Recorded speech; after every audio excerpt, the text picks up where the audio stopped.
and to my right is Councillor Matt Martin, who is Vice Chair. First, some housekeeping things. If we hear the alarm, we're not expecting a drill, so it's a real thing. So we all head out of the double doors to your left and out into King Square. Toilets are also in reception should you need them, and there is water to your right. It's a long afternoon probably, so please feel free to help yourself.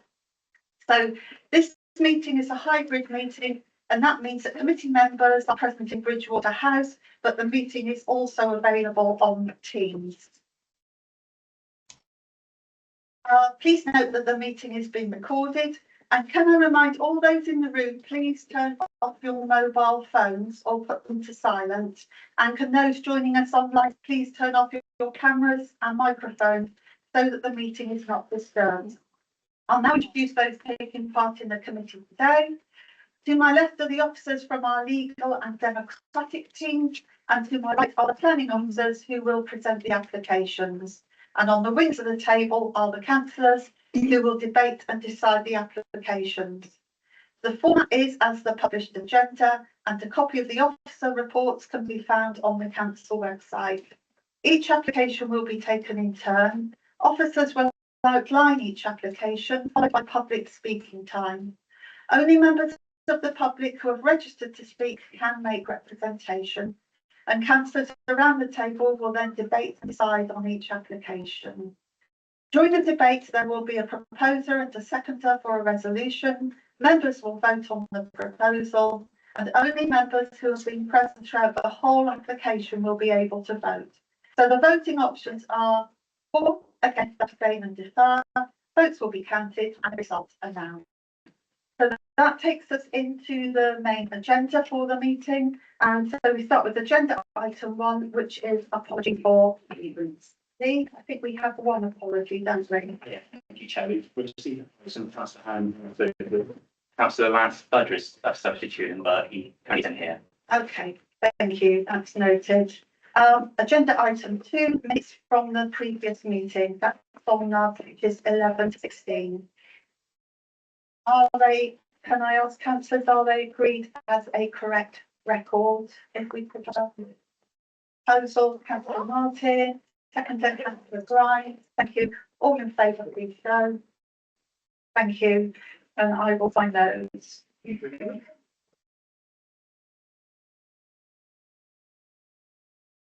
We then move on to agenda item 3, which is declarations of interest. And I'll ask our legal officer here just to explain why we need to declare an interest in items. Thank you. Thank you, Chair. Planning and licensing are often particularly emotive matters, and it's important that processes are not only carried out fairly, but appear fair to an unbiased observer. This minimises the risk of challenge to the council, but also to individual members from a conduct point of view. Under the Members' Code of Conduct, members must declare any disclosable pecuniary interests, DPIs, other registrable interests and or non-registrable interests in a matter being considered at a meeting. Broadly, a disclosable pecuniary interest can be include business interests, e.g. employment, trade, profession, contracts, or any company with which the member is associated. Wider financial interests, for example, trust funds, investments and assets, including land and property. A full list can be found in Table 1 of the Members' Code of Conduct, which you will find attached to your agenda papers. Where a member has a DPI and they have not received dispensation from the monitoring officer, they must not participate in the discussion nor vote on the matter and must leave the room during the item of business. Other registrable interests are fairly narrowly defined in the Members' Code of Conduct as A, any unpaid directorship, any body of which you are a member, management to which you are nominated or appointed by your authority, and C, any body of which you are a member or in a position of general control or management, firstly exercising functions of a public nature, Secondly, directed to charitable purposes, or thirdly, one of whose principal purpose includes the influence of public opinion or policy, including any policy at any political party or trade union. A member must disclose this interest. They may speak on the matter only if members of the public are also allowed to speak, but otherwise must not take part in any discussion or vote and must not remain in the room unless they have been granted a dispensation. The exception to this is where the other registrable interest relates either to an unpaid directorship in a company owned by the council, or where the unitary council is a member of another local authority, for example, a parish council. And then in terms of non-registrable interests, those are formally known as personal interests, and they're often defined along the following lines. A member has a personal interest in any item of business where a decision in relation to it might reasonably be regarded as affecting the well-being or financial position of the member, a member of the member's family, or person with whom they have a close association, more than other council taxpayers, ratepayers, or inhabitants of the authority's area. Members must disclose a personal interest at any meeting of the council committee or subcommittee where they consider the interest to be relevant to an item of business being considered at the meeting. Disclosure of a personal interest will only affect a member's ability to partake in discussion or vote on the item if it is so close that it directly affects them or a member of their family, in which case they should take no part in the matter and leave the meeting. Thank you, Chair. I hope you find that useful. Thank you. That's perfect. So can we have any declarations of interest, please? Councillor Filmer. Just want to say, it's the member of the Internal Drainage Board. I've taken no part in any of their discussions on the planning application for us today. Thank you. Councillor Hendry. Thank you, Chair. Thank you, Chair. Same as Councillor Filmer, and expert English Board, but I haven't spoken to anybody about any case at any time. Councillor Slocum. Thank you, Chairman. I'm a member of the Bridgewater Town Council, but I've taken no part in the discussions. I don't sit on planning either. And we haven't got any applications within the parish boundary of Bridgewater today. Because of North Pennington Town, I just want to be safe. Okay, thank you. Councillor Bolt. Items 9 and 10 are on my division. They're taken up on any discussion. Councillor Bruce. Thank you, Chair. A member of the Parrot Drainage Board. I haven't taken part in any discussions on these applications. Thank you. Councillor Ham. Let me surprise. Items 6, 7 and 8 are within our jurisdiction, but I've taken no part in any discussions. You and Councillor Ferguson. In the same way as Councillor Ham, items 6, 7, 8 are within my division, but I take part in the conversations concerning those applications. So that takes us on to agenda item 4, which is public question time. There are several members of the public who have registered to speak, and I'll call you to the table when we're considering each application.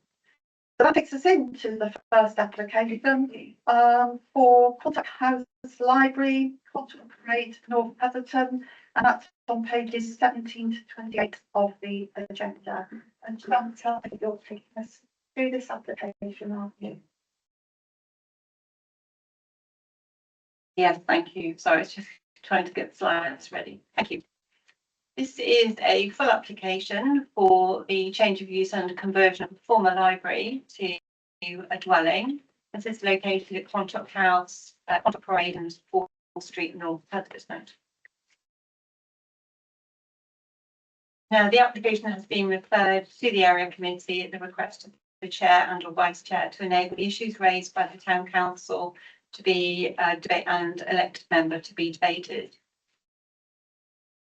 Now, the site is located within the town centre. As you can see, it's here near the junction with Watery Lane and 4th Street, the main route that goes through the town. And it comprises of a former library, the ground floor of this row of premises. It is the eastern unit of this row of mixed use premises where we've got flats on the upper floors, 3 flats on the western end of the row premises and 2 other commercial premises. One is a hairdresser's, it's currently closed for sale, and the other one is a, I think it's an office building, Hydrotech Water Services premises. Again, this is indicating its location at the end of the row of the parade. The existing floor plan on the left, this just indicates the open areas of the library with a small staff unit with a toilet at the rear. And the proposal is to convert it to a 1-bedroom flat. There would be an access into the front utilising the existing doorway, bedroom, a study, an open plan kitchen lounge, and then at the rear a bathroom, WC and store building. The proposal incorporates an access into the front as well as a rear access through parking courtyard. As I said, this is an application for the change of use and conversion of the former library to a 1-bedroom flat. The premises became vacant in September 2022 when the library, the once occupied space, was relocated across the road to the community centre. This is the existing elevations. Now, this shows more than the site area itself. So this is the rear access from the pedestrian access. The actual premises is sort of part of this area here. The front would be the width of this area on the ground floor. And then the proposed north elevation would not change at all. The proposed south elevation would incorporate some infilling of the larger window openings. These photographs indicate the context of the premises. The application site comprises of these 2 large windows and doorway here on the corner. And this is the Hydrotech Water Services premises next door. And then further left again is the existing hairdresser that's for sale. And then beyond there are 3 residential units at ground floor level and above residential units. This is another view looking in the opposite direction up the street. And then it's just a closer view of not the library, but the premises open door and beyond. This is the rear parking courtyard. There's no parking associated with this premises, but there is a pedestrian rear access into the site there where the arrow is indicating, and the premises indicated with the red arrow at the rear. Now, in terms of the principle of development, as I said, the site is located within the settlement boundary. It's within a well-serviced settlement, being a Tier 1 settlement, and also within North Petherton's district centre as indicated or allocated within the local plan. This is an area where encouragement is given to appropriate retail and complementary uses that meets the needs of the local community. Within those areas, the loss of retail units and appropriate non-retail units are normally resisted. Now, policy 18 of the local plan states that the loss of A1 type uses, A2 to A5 type uses with non-retail uses will only be allowed if by an overriding justification can be demonstrated. The use of the library was actually not one of the A uses, but was a D use in the old use class, but now it's described as a F1 use. A policy NP3 of the local plan refers to the town centre, and that proposals that contribute to the regeneration of the centre, enhance its role as a district centre, and provide the needs of the local community will be supported. Policy D35 of the local plan states that the loss of existing services and facilities that meet the day-to-day needs of the local community will be resisted, unless it can be demonstrated that there's an appropriate alternative provision available locally. There's no longer a demand for the use, or it's not viable. The facility is no longer fit for its intended purpose. There's evidence of community consultation and consideration of alternative ways of delivering the service. In respect to policy B18, this does allow for the loss of retail units and non-retail units within district centres where there is adequate justification to do so. But as I said, the existing use as a library is classed as an F1 use within the use classes order, not one of the former A1 to A5 uses.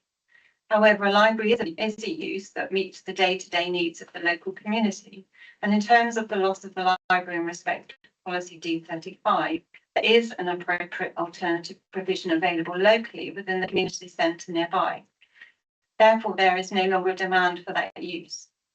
Given the number and the variety of commercial uses within the town centre, and given the site is located close to other residential uses, particularly the converted units within Quantock Parade, there remains adequate services and facilities within the town, and the proposed residential unit would be an appropriate use. And as such, it's considered that the principle of the development, the change of use to a dwelling, is acceptable and in accordance with the policies in the local plan.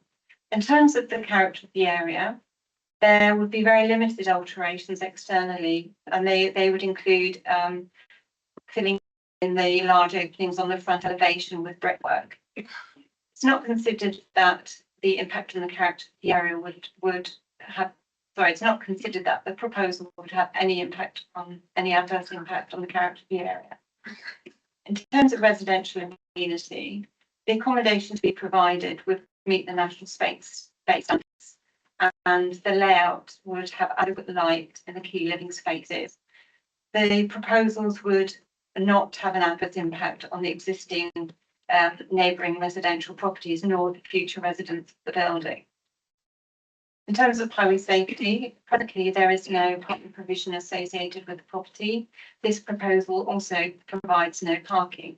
There would have been an amount of parking required in terms of servicing the library, but in this sustainable location with a range of local services and public transport options within easy walking distance where daily needs can easily be met on foot or by bike or by public transport, it's not considered that the occupation of this property would have any adverse impact on highway safety.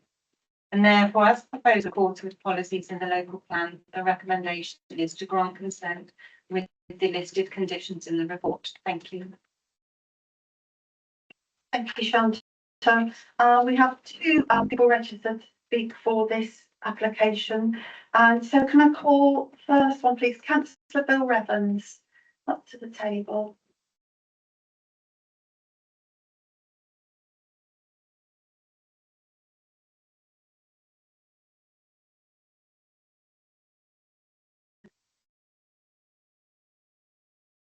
So you'll have 3 minutes. Good afternoon, Madam Chair. Just for clarification, I'm coming against the application rather than for as indicated. Thank you very much. And just a reminder, I'm speaking as a local ward member and not in any other capacity with my objection to this proposal. Petherton Library was forced to move. The wind blew the roof off the building it was in. Water ingress meant that the library was not possible to remain open safely, and so that was the reason why it was moved across to the community centre across the road. The building itself was erected in the early 1970s. It was the time when the road through North Petherton, the A38, was widened. A significant number of shops were lost in that widening scheme, and Quantock House was the replacement for those shops. There is a parade of shops across the front of Quantock House. We've lost 3 of them to flats, and I don't want to lose the other 3 as well. Now, for me, the words overriding justification really stand out in the policy in this area. And it's my contention that that has not been given sufficient weight in the recommendation from the officer.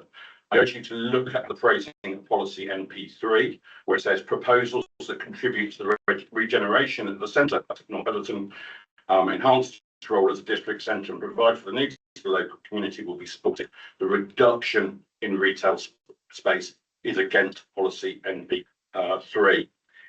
But more crucially, if we move on to policy D18, and we read paragraph 7.161, district centres are identified in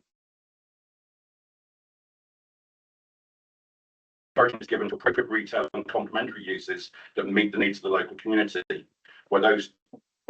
Within those areas, the loss of retail units, appropriate non-retail units shall be resisted. And it goes on to say that within the district centres, support will be given for appropriate retail and complementary uses, unless there is overriding justification that could be demonstrated. What's been demonstrated in the report is it has been marketed, and surprise, surprise, at the moment, residential property is more profitable than retail property. Now, that's due to the quirks of the market that's happening in this area at this moment. We know what's happening to the private rented sector. We know properties are being bought up for rental to workers associated with HBC. But once this has been given decision to become a retail, to lose its retail unit status, and it was a retail unit before the library was opened in 1980 after a campaign by my predecessor, Commander Hart. It was a retail unit before that. It went as a library. It should go back to being a retail unit. The only reason why it has not been successful in marketing is because at the moment we've got that price spike in rental accommodation. Policies are here to resist development like this. Please use them. Thank you, Councillor Evans. If any points that planning officer wishes to come back to, we'll do that after the second speaker. And do we have the second speaker, Councillor Bradford, online? We don't. Please, yeah, okay. I think we'll have to, Councillor Bradford will have to forego his place in that case. Shanta, is there anything you wish to come back with in it was all explained in the report and you'll. No, I've got nothing further to say. Okay, thank you. Members. Oh, I'm so sorry. I'm so sorry. I missed a speaker. Dan Duttridge, please. I do apologise. Who's the applicant?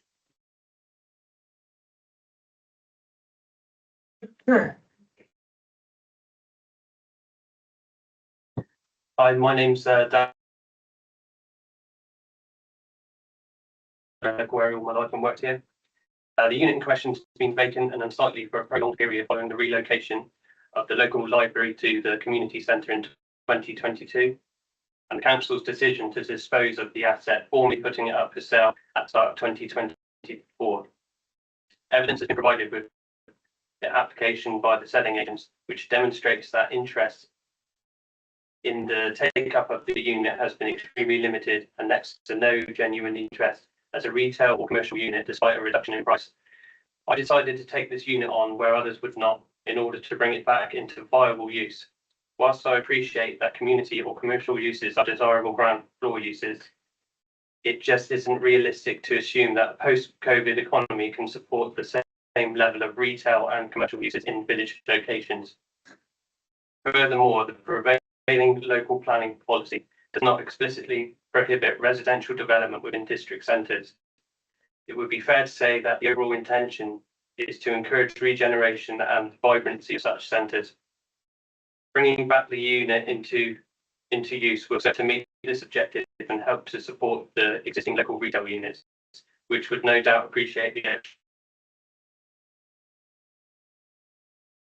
There has been recorded support for the proposals, and it rightly comes before you with a recommendation from the planning officer for approval. Please grant this opportunity to make use of the existing building to provide this additional home into a sustainable village location. Thank you. Thank you, Mr. Duttridge. Members.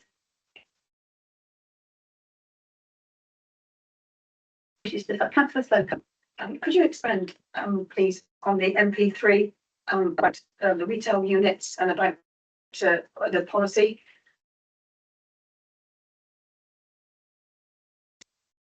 Thank you. Yeah, there are a number of policy references in the report 11.3, 11.4 that relate to MP3, policy D35, and you've also got the policy D18. So these policies seek to clearly support community services and shops and that sort of facility, and those policies seek to resist the loss of them.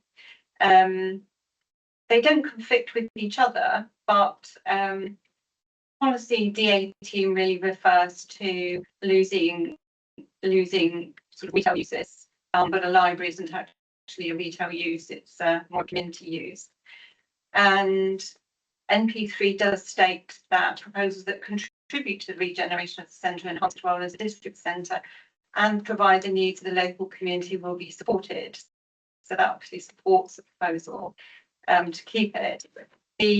But looking at policy D35 of the local plan, it does allow for the loss of existing services and facilities. But there is a list of criteria that it needs to meet, which should meet, which includes that there's an appropriate alternative provision available locally, that there's no longer demand for its use or it's not viable, that the facility is no longer fit for its intended purpose, or there's evidence of community consultation and consideration of alternative ways of delivering the service. What we've got in this situation is the fact that there is an appropriate alternative provision because the library is located across the road in the community building. There is no longer a demand for it to be in that location because it's located across the road. That the facility is no longer fit for its purpose is relevant. And again, we need to consider alternative ways of delivering the service, but that service has already been provided over the road. And so in terms of policy D35, it certainly meets that policy. So on balance, whilst it would be ideal to keep that sort of community facility alive and open in that area, the library has actually relocated, and the proposal to convert it to one bed dwelling does not really conflict with those policies. So that's why we've come to the balanced conclusion. Madam Chair, can I just subsequently, so I understand about the library, sad as that is. What I'm saying, is there any way that this should have been gone back to retail first to see what the market was? Is there any way that should have reverted? That's the bit that I'm not quite getting. Thank you. We can't demand that happens, but we have the opportunity to look at evidence that they had the property for sale. They've had the property for sale for over a year on the open market. And the applicants have stated that there's been no takers after a year of advertising. And that was, for the commercial market as well as private sort of for any use at all, in fact. And I think on balance, because there's been no or lack of interest in the property, and considering also that the shop next door, but one, the hairdresser has been for sale for some time, and that's not taken up. Don't know why that's not been taken up. On balance, it doesn't look as though there's a significant requirement in the market at this present time. Thank you. Councillor Bolt, then Councillor Hendry. I'm supposed to pop back to, I think, this slide which shows there's a couple of slides, the layout plan of what's proposed. That's it.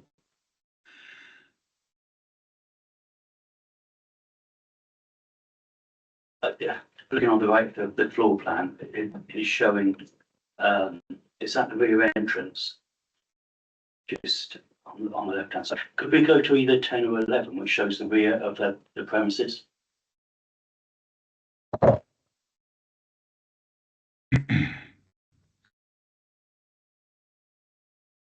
That's it. Are those, where the arrow goes down, are the two windows above, is that part of the premises or not? Yeah, it's quite misleading. Because where the arrow points, it's the premises below that window, because there's no window in front there. It took me a while to get my head around that. That's But the enter into the rear entry would be through that door that you can see there. And the premises to the back here is not part of this application. So it's really under here. They go through that door. Yeah. So, if I can just clarify further, when we go back to that drawing, it's an incomplete drawing.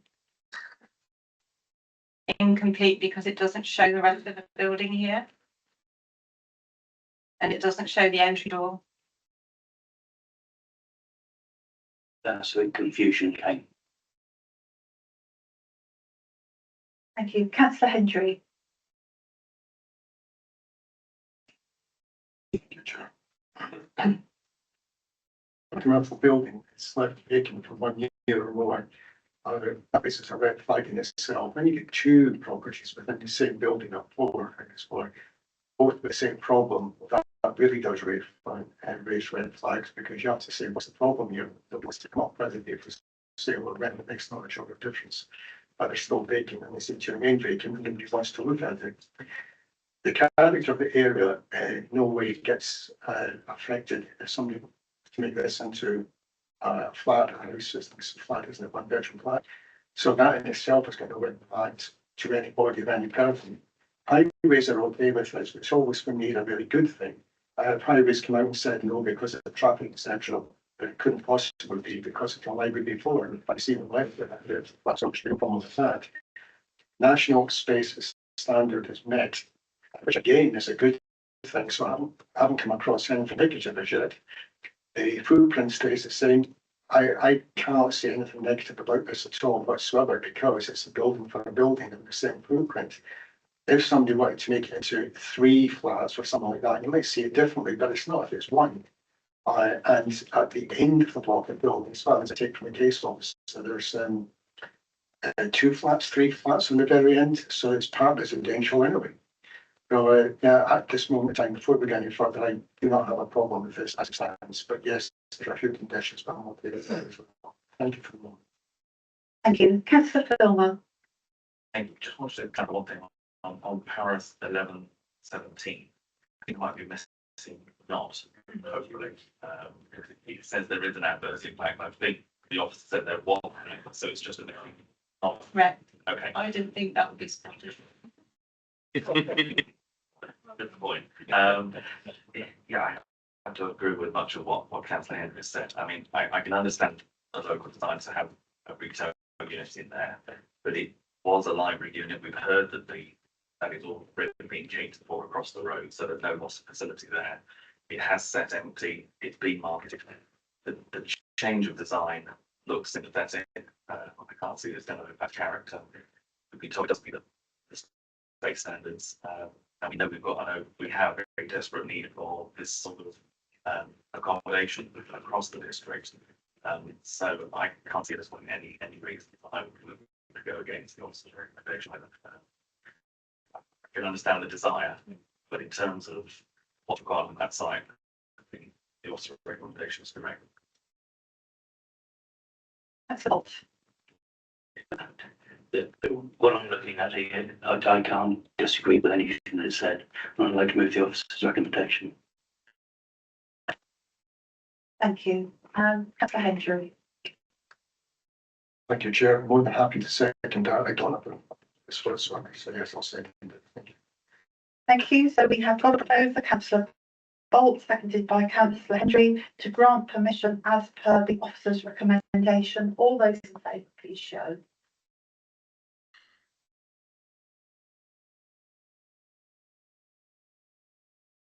So 9-4. Those against. 2, 3, sorry. And any abstentions? That's all. Okay, so that is carried. Thank you. We'll just give the officers a couple of minutes to set up the new presentation.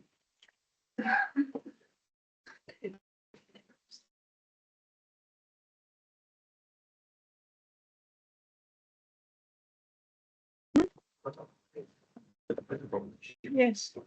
There's something in there and then something in somebody, you know.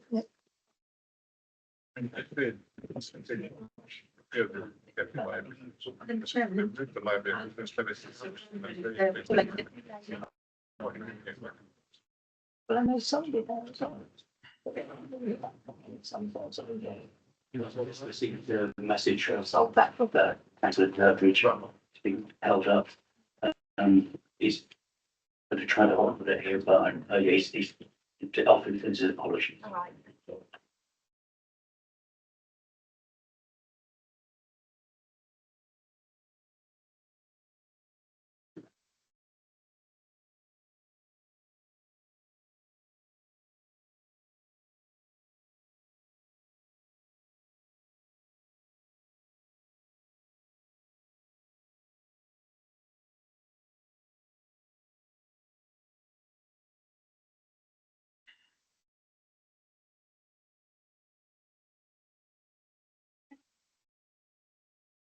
Okay, so we're ready to go on to agenda item 6, which is the planning application for Greendale Farm, Draycott Road, Cheddar, and that's on pages 29 to 50 of the agenda.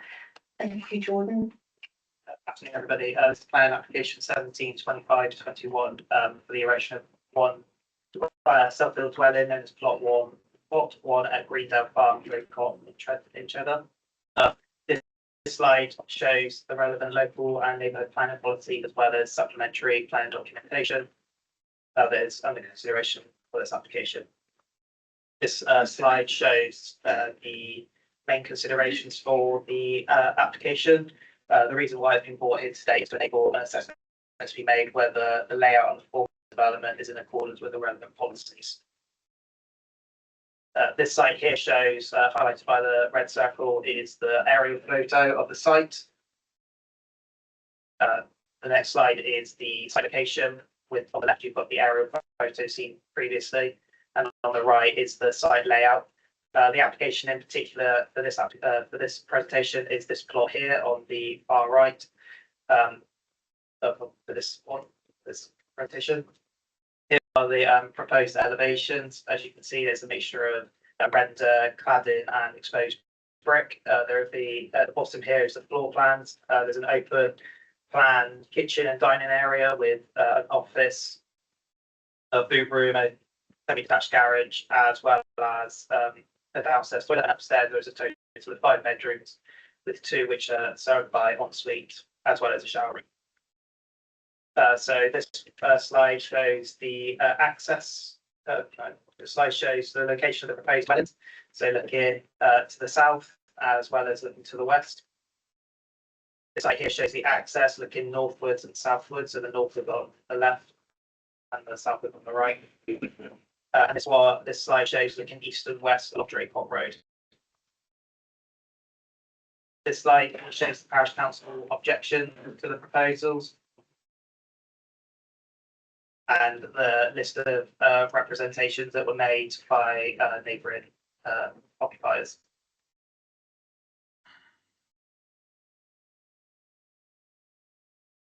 So overall, the principle of the development is supported. It's situated outside the settlement of Cheddar, so it must comply with policy CO1.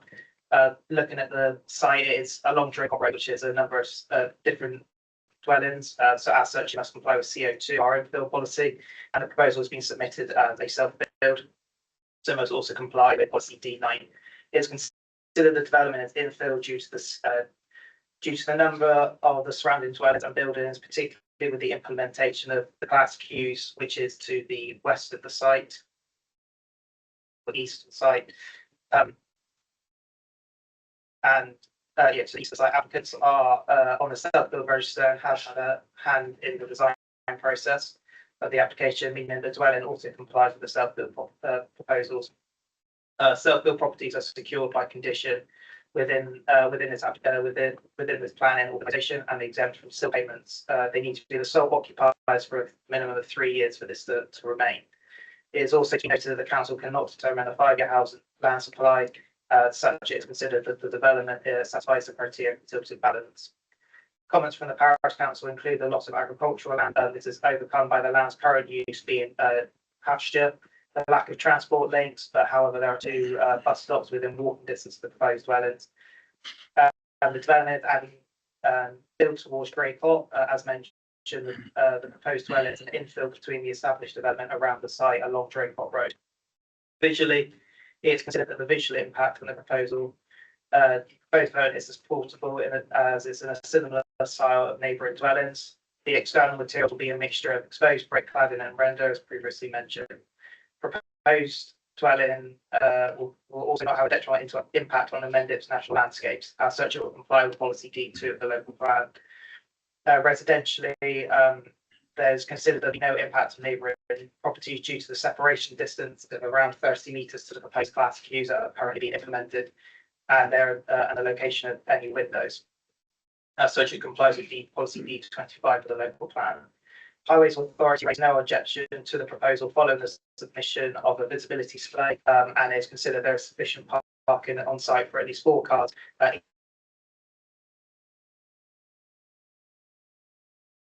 This complies with the council's parking guidance. Due to the proposal being a self-build dwelling, it's exempt from the 10% BNG requirement, and ecology raised no objections subject to conditions. One including the loss of the hedge will be replaced by a species-rich hedge of the same length. Enhancements on site include the planting of certain plants. This has been conditioned. As such, it complies with policy D19, D20, D21, and D23 of the local plan. In terms of sustainability, solar panels and air source heat pumps will be installed. From flooding area is in flood zone 1, so it's a minimal risk of flooding, and drainage information will be conditioned to be provided prior to commencement on site. As such, it is considered that complies with the D1 of the local plan. So as such, it's considered the proposed dwelling is acceptable as an infill self-build dwelling and will not have a detrimental impact on visual and residential amenity, neither negative impact on highway safety, ecological networks or drainage. As such, the recommendation is to approve this application. Thank you, Jordan. We have 3 speakers on this application, and I would like to call David Rice to the table, please.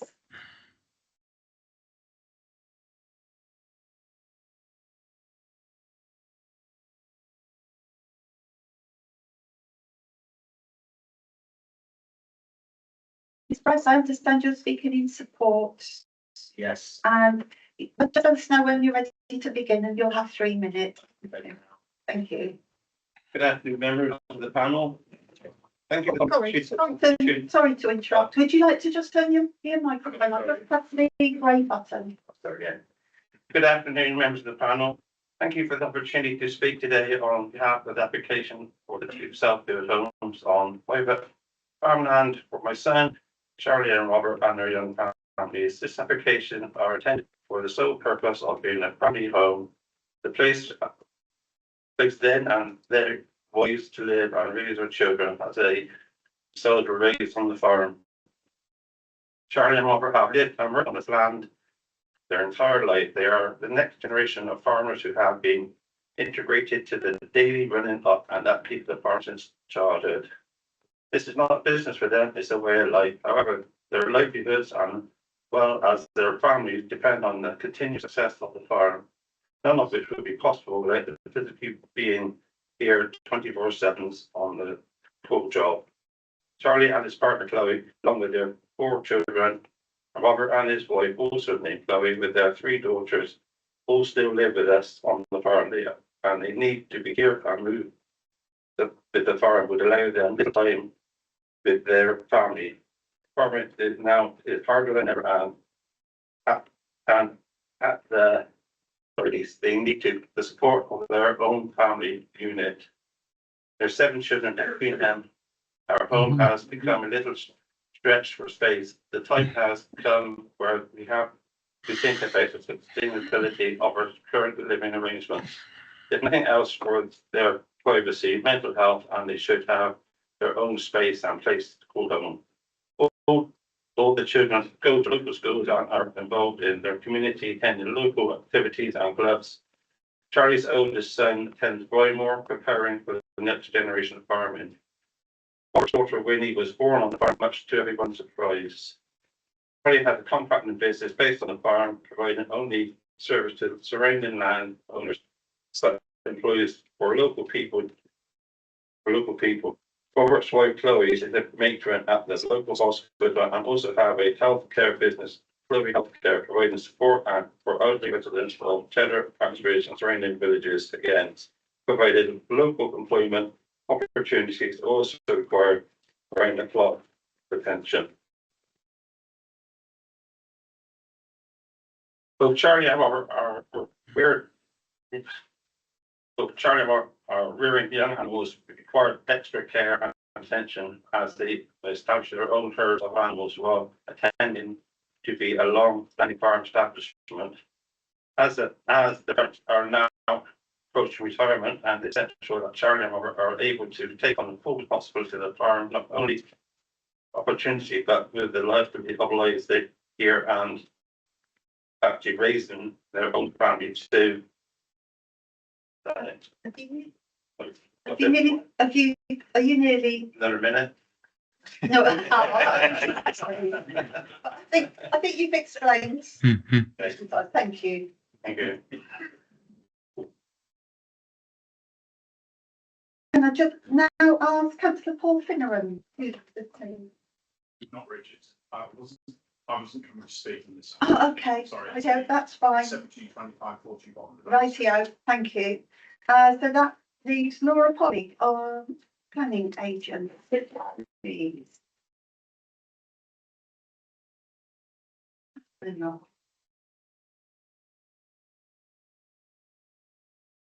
Thank you. Just let us know when you're ready and you have 3 minutes. Lovely, thank you. Thank you, Chair, and good afternoon, members. My name is Laura and I'm the planning agent for Rob and Chloe Bryce, and I'm here to speak in support of the proposed development. I understand that the application is to be debated at Planning Committee due to the objections made by the Parish Council. I will therefore focus on their comments. The Parish Council have objected to the proposals as the development is outside of the village development boundary and in their view are contrary to policies CO1 and CO2 of the Sedgemoor local plan. Whilst the site is beyond the settlement limits for Treddar and nearby Draycott, policy CO1 states that where new development proposed in the countryside are not addressed by other policies in the local plan, new development must demonstrate that there are specific countryside needs. The latter part of this policy is not engaged, as the principle of infill housing outside of settlement limits for self-built homes is addressed by other policies, in this case policy CO2 and D9. These policies support infill development outside of settlement boundary where they are self-built homes.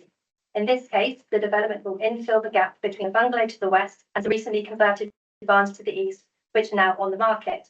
The planning officer's report and presentation has confirmed that the proposals do meet the policy requirements, policy CO2 and D9, and therefore, regardless of the housing land supply position, are acceptable in principle. This principle has been agreed as part of the pre-application discussions undertaken last year and through officer discussions with the planning policy team. The Parish Council also raised conflict with the neighbourhood plan policies BE4, BE5 and LEH2, and that the proposals are linear developments towards Draycott. In our view, and that of the planning officers, the proposals do meet the policy requirements of policy B4, as the proposals are for a high quality design which is in keeping with the local environment. Similar features and proportions across both dwellings are provided to form a coherent street scene, whilst Rob and Chloe, subject to this application, have adopted a more contemporary approach. Charlie and Chloe preferred a more traditional farmhouse, but they still read coherently across the site frontage. By the very nature of allowing infill, the proposals are linear, but this does not automatically amount to harm. And as the proposals infill existing residential development, the proposals do not erode the separation of Treddar and Draycott or their separate identities. The applicant's father in their presentation has demonstrated that the proposals meet the self-build policy criteria through a strong local connection and full involvement in the design proposals, and has expressed what this project will mean to the family. We now conclude that there are strong planning reasons to support the proposals, and we hope that you are able to grant planning approval for Chloe's new home in line with the conditions and recommendations as set out in the officer's report. Thank you all for your time. Thank you. Thank you. Members. Shall I kick off? Jordan, in your report, you mentioned about the self-builder, there being a requirement to live in the property for 3 years. Does that need to be commissioned? So we in planning of we kind of condition it as the occupiers. So as long as they're main dwelling, they have to live in it. I think they can technically live in it for a day and as the main occupier, but to be still exempt, which is a completely different set of legislation, they need to be living in it for 3 years at minimum. Can I come in there and then add to that? So the seal regulations, which are covered by separate legislation to planning matters, do require for self-build seal exemption that the initial occupant must build or commission the construction of the home, which they will occupy as a sole or main residence for at least 3 years from the completion of the home. So we can add on the requirement to be a self-build and meet the requirements of the Act. And then the seal element covers the requirement for exemption from seal. They must occupy for 3 years. Thank you. Councillor Hendry, Councillor Filmer.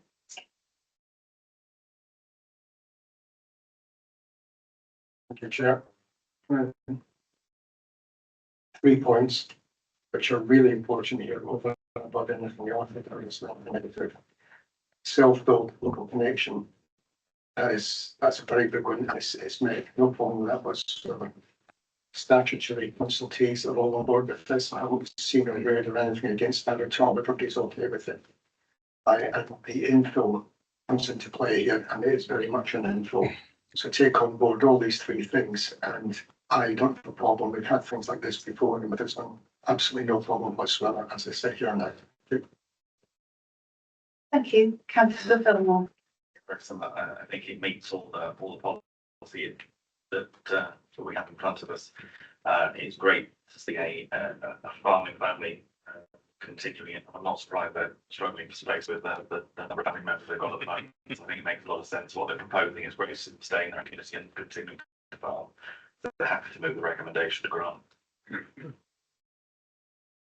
Thank you. I don't see any other speakers. Councillor Hendry. Thank you, Chair. I want to say I'm happy to second Councillor Filmer on the recommendation. Thank you. Thank you. So we have a proposer and a seconder to grant permission as per the officer's recommendation. All those in favour, please show. I think that's unanimous. Okay, thank you. So that is carried.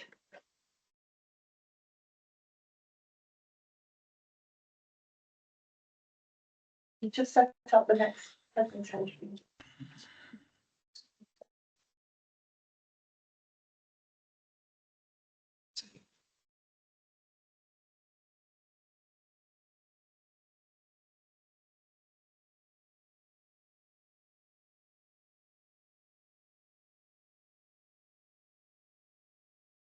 Sorry, why is the second application of block 2, so replication of the first one, why is it done separately like this? Why wouldn't they just different plots? Side by side. But the same applicant. No, it's slightly different. Thank you.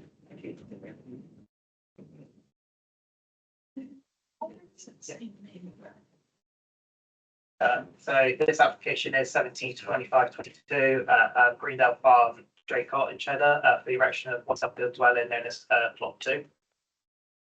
This slide shows the relevant policies as well as supplementary planning guidance under consideration on this application. This slide here shows the main considerations in this application.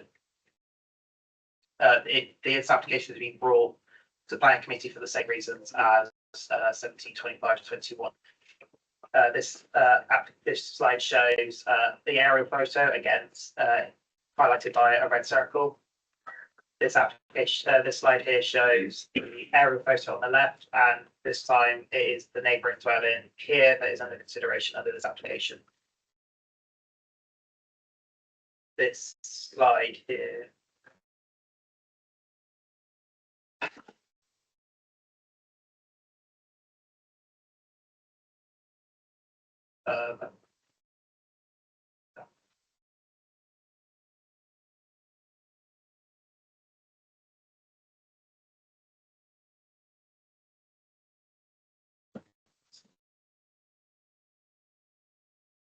Apologies, I accidentally put the wrong plan up, which is getting the right plan up.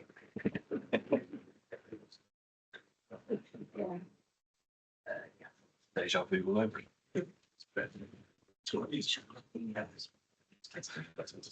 Yeah. Maybe in the midst. I hope you pull it up first, Kelly. That's why I sit here.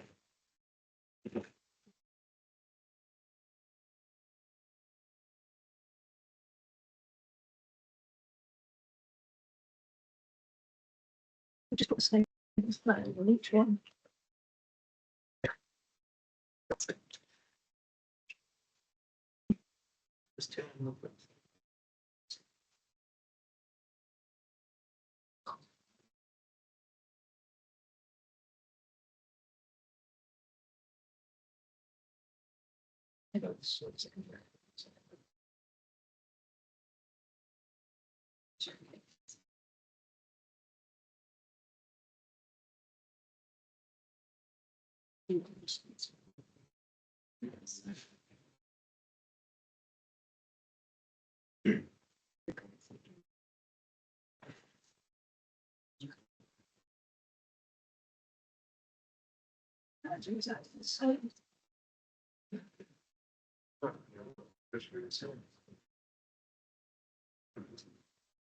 Yeah, but we won't be long, we'll just get it up on the screen.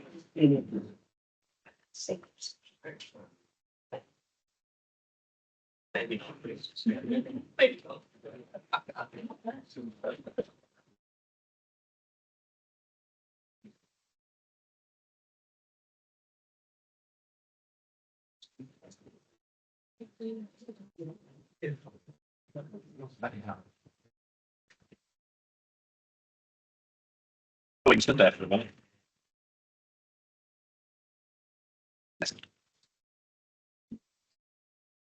Late now, it's missed his mind.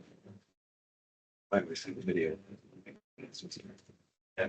That is My face to be projected. I just need a reason that someone isn't talking to me and I'm not looking, you know what?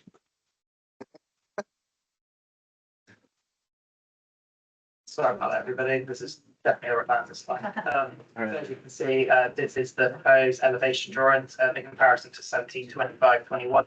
The external materials are predominantly render as well as exposed brick.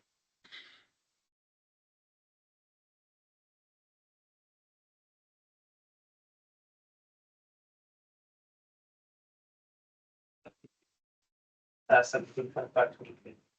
Sorry, did I say 23? I do apologise. So again, it's the site photos. The photo on the left is pointing towards the south, and the photo to the right is the west. The access to the proposed site, one face to the north and one to the south, and then east and west again along Draycott Road. This slide shows the parish council objections and the representations on the slide. Within this report here, I forgot to include the residential amenity. So the proposed dwelling is set back from the main carriageway. No dwellings are present to the north and south. To the west is the bungalow of Walsall Wendy, which is about 26 metres. The photo does show the photos of the Class Q to the east of the site. The separation distance of 26 metres is considered a sufficient distance, and there are no windows proposed on the west elevation. As such, complies with D22 and D25 of the plan. On plan balance, the proposal is situated outside the settlement of Cheddar and Draycott, and that's must comply with CO1. Proposal is for an infill, so must comply with CO2 and D9. Consider development is infill due to the number of surrounding dwellings and buildings, particularly with the implemented queues, as well as separation distance to the west of the bungalow. As applicants are on the self-build register and have had hand in the design process, the application, meaning the dwelling also complies with D9. Self-build is mentioned in the secured by condition within this plan organisation and are exempt from sale payments for at least as they need to be the sole occupants for a minimum of 3 years. It is also to be noted that the council can demonstrate 5-year housing land supply and is considered development satisfies the criteria to the balance. As previously mentioned, comments from the parish council include the loss of agricultural land and is overcome by the current lands currently being in pasture. Lack of transport links is overcome by the bus stops being within 1 minute of the bus stop. development is adding towards Jerrypot. But however, the proposal is an infill between established developments around the site along Jerrypot Road. Visually, it's considered that the visual impact from the proposed development is supportable in a similar style of neighbouring dwellings. The external materials and mixture of exposed brick as well as render, and the proposed dwelling does not have a detrimental impact on the international landscape. Residentially, the impact is considered there is no impact on residential properties due to the separation distance and the location of windows. Again, Highways raised no objections to this proposal, so follows submission of a visibility display, considering there and the consideration there's sufficient parking on site for at least 4 cars, which complies with the council parking guidance. The proposal is exempt from the 10% biodiversity net gain requirement due to it being self-build. Ecology raised no objections subject to conditions. Once again, any loss of a hedge will be replaced, and enhancements, including additional planting, would also be conditioned. The proposal is situated in flood zone 1, with minimal risk of flooding, and drainage information will be conditioned as such it complies with P1. So for the following reasons explained, the officer recommendation is to also approve this application. Thank you, Jordan. So have 2 speakers on this application. So can I ask David Bryce to come back to the table, please?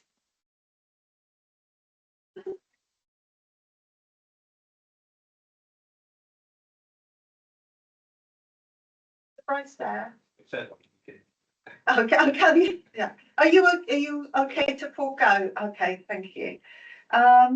Laura Hawley, planning agent.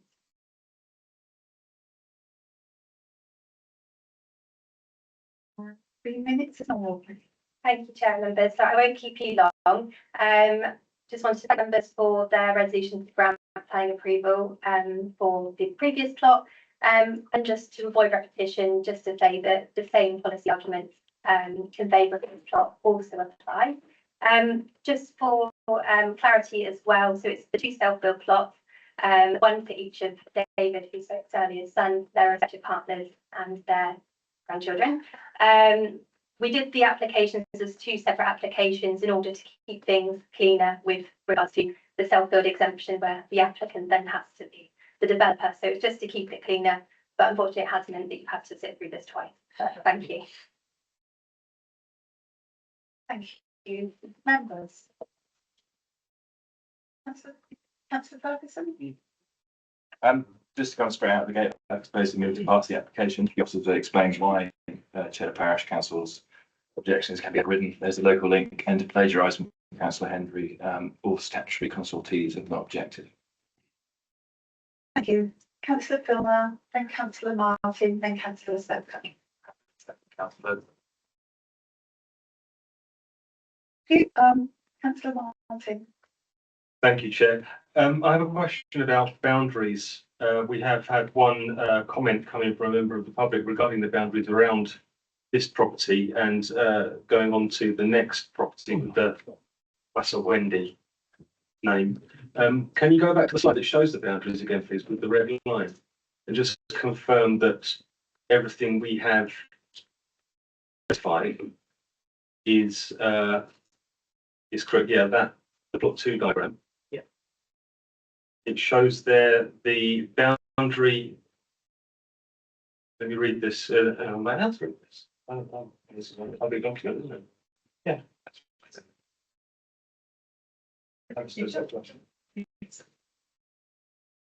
I'll get advice for this question first. Is it permissible to read out something that was in the consultee submission? If it's not a consultee submission, it's member of the public. Submitted as a response. Yeah. Oh, okay. Councillor Slocum first, and then Councillor Henry. I just think we thought the same thing. Isn't Cheddar Parish Council going to, didn't they want to speak on this? No, they didn't want to speak on this. No, it was made clear at the. I'm sorry, I didn't hear that. One, Sorry, yeah. we both of us didn't hear that, so thank you. Councillor Henry. Thank you, Chair. couple of points here on me too. Sorry.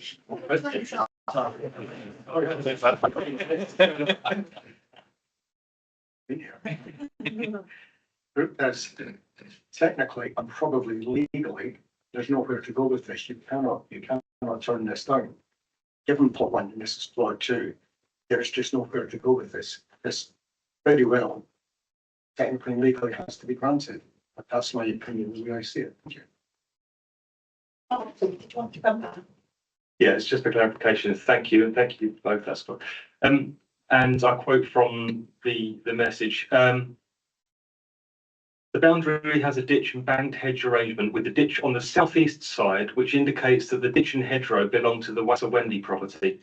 There is also an existing barbed wire fence on the southeast side, top edge of the ditch that indicates the true boundary. And currently there is no agreement in place for this development to affect any of the Wasser-Wendy land, Wasser-Wendy owned and maintained land.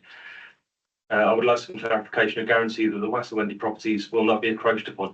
Are we able to just confirm that the boundaries as specified are correct and that the neighbour won't be encroached upon?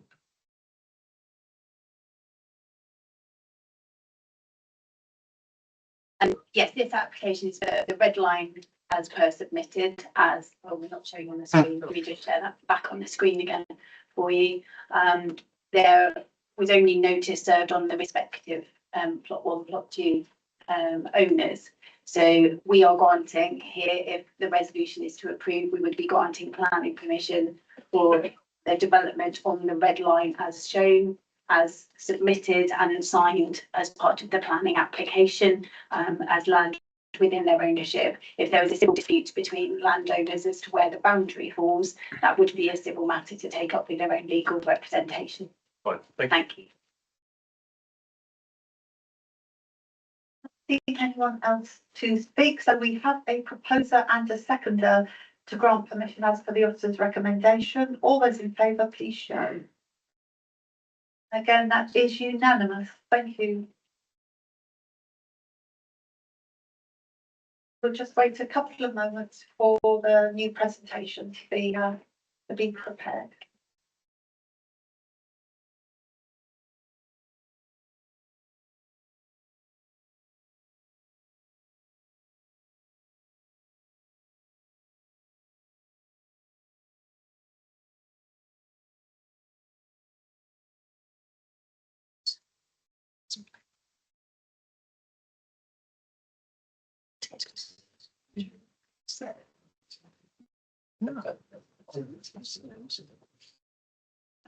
Wait, school, yes, there's the school. And then that's sort of right. I used to.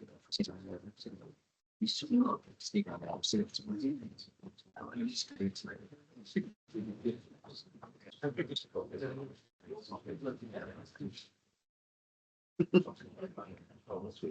Mate's got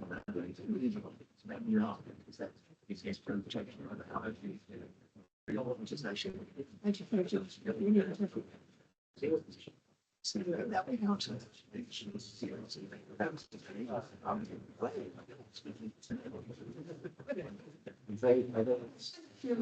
You all to go to agenda item 8, which is the application for unit 5 and 6 some place in Cheddar, and that's pages 75 to 90 on the agenda. So this application is 172541, unit 5 and 6 of Saxon Place, Cheddar, for the change of use from a shop class E to hot food takeaway sui generis for the installation of extractor and ventilation equipment and minor external alterations.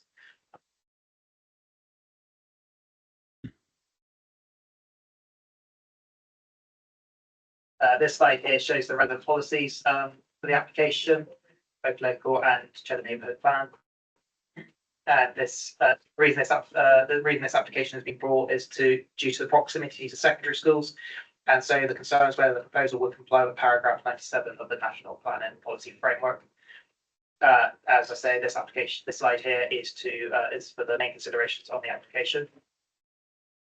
This slide here shows the location within the aerial photo. Again, the location is highlighted with the red circle. This slide here shows the proposed site plan and layout with a closer up aerial photo on the left, as well as the proposed site plan that's been submitted on the right. These are the external photos of the current units, and these are the proposed elevations of the current of the proposal. Site photos here show the existing unit looking south and west. So I believe that on the right is looking south and then looking west is on the left. This is the access from the proposed site. So looking again, both looking south as well as the to the east, which is to the district centre of Cheddar. Apologies for the blurry photo of the right, but this is the available parking at the site. The parking isn't in their ownership, however, it is a pay display for the proposed pay display for the district centre of Cheddar. This slide here shows the parish council's objections to the proposal. And this slide here are just the objections that were raised by the representations on the proposal. So one of the major concerns raised by both representatives as well as the parish council was the proximity to the proposal to the school to schools. Unfortunately, my little red stars that highlight. So you've got to the north, you've got a Cheddar First School primary school. Down here, you've got the Wessex. Is it showing my mum's? You've got the Wessex Academy to the west, and then you've got a middle school to the east, all within walking distance of the proposal. In terms of how close the entrance to the Kings of Wessex Academy is to the proposed site, here is the entrance on the east to the school, and then to the west is the entrance to the proposal site. So paragraph 97 of the NPPF is for plan authority should refuse applications for hot takeaways and fast food outlets when it is within a walking distance of the school or where young people can congregate, unless this is within a designated town centre. Whilst Cheddar is a village and is not known as a town centre, the definition of a town centre within the NPPF includes areas that have been identified by the local authority as district centres. As you can see by the map on the right, it is just within our D18 policy as designated a village district centre. And also the paragraph 97 states that in locations where there's evidence that there's been a concentration of adverse impact on local health, pollution, or antisocial behaviour, there is none that is directly for Cheddar that I could see in terms of any documentation on local health. So on planning balance, it is considered that the proposed development complies with the policy set out in paragraph 97 of the NPPF and overcomes the objections set out by the parish council and the local representations by the fact that the proposed site is within the district centre, as well as even though it is within walking distance of the school.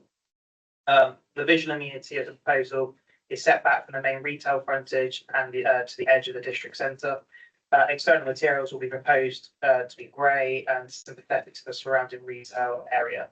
The proposal is situated within the conservation area. As such, the conservation officer was consulted on the application and raised no objection to the proposal, as it is considered that it is making use of an existing building.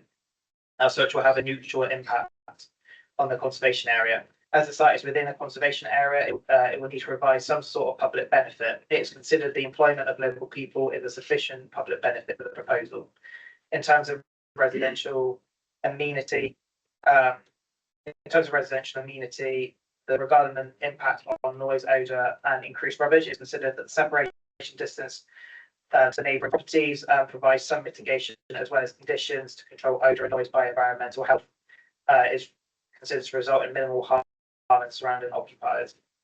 In terms of highways and access, highways issue standing advice to the proposal. It's considered that as it's used as an existing access that is used for parking to access the retail area. It is considered that the development would not give rise to a detrimental increase in vehicle movements. In terms of ecological issues. It is situated within the Bat Consultation Zone A, the North Somerset Mendip BATSAP. The proposed building is making use of an existing building within a built-up area. As such, it's considered that the proposed development would not result in any unnecessary amount of light spill that would detrimentally impact the BATSAP. So as such, it's considered the proposal is acceptable in terms of its design and appearance and have no adverse impact on the surrounding character of the area. Proposal is also not to have a detrimental impact on the highways, ecological networks or conservation area. And the proposal is in principle acceptable as it complies with paragraph 97 of the NPPF. As such, the recommendation is to approve the application. Thank you. We have two speakers on this application, so I'd like to invite Councillor Paul Finneran to the table, please, for the parish council.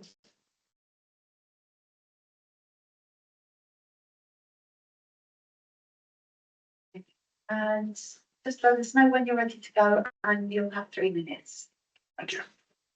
Since 2021, some 50% of local authorities in England have used planning guidance to restrict new fast food outlets. Yet we have in front of us today an application for a fast food outlet that is only 25 metres from a secondary school entrance in an area where antisocial behaviour is also prevalent. NPPF paragraph 97 states that local planning authorities should refuse applications for hot food takeaways and fast food outlets, A, within walking distance of schools and other places where children and young people congregate, unless the location is within a designated town centre, or B, in locations where there is evidence that a concentration of such uses is having an adverse impact on local health, pollution or antisocial behaviour. In the report presented, the case officer has altered the wording of NPPF by stating that the proposed development is within the defined village district centre, which complies with paragraph 97 of the NPPF. However, the actual wording of NPPF states, unless the location is within a designated town centre, something entirely different in this village location. This application clearly fails both of the requirements of the latest NPPF paragraph 97, as it is within 25 metres of a secondary school and within 15 metres of an antisocial behaviour hotspot. There are already multiple takeaway outlets where food can be obtained.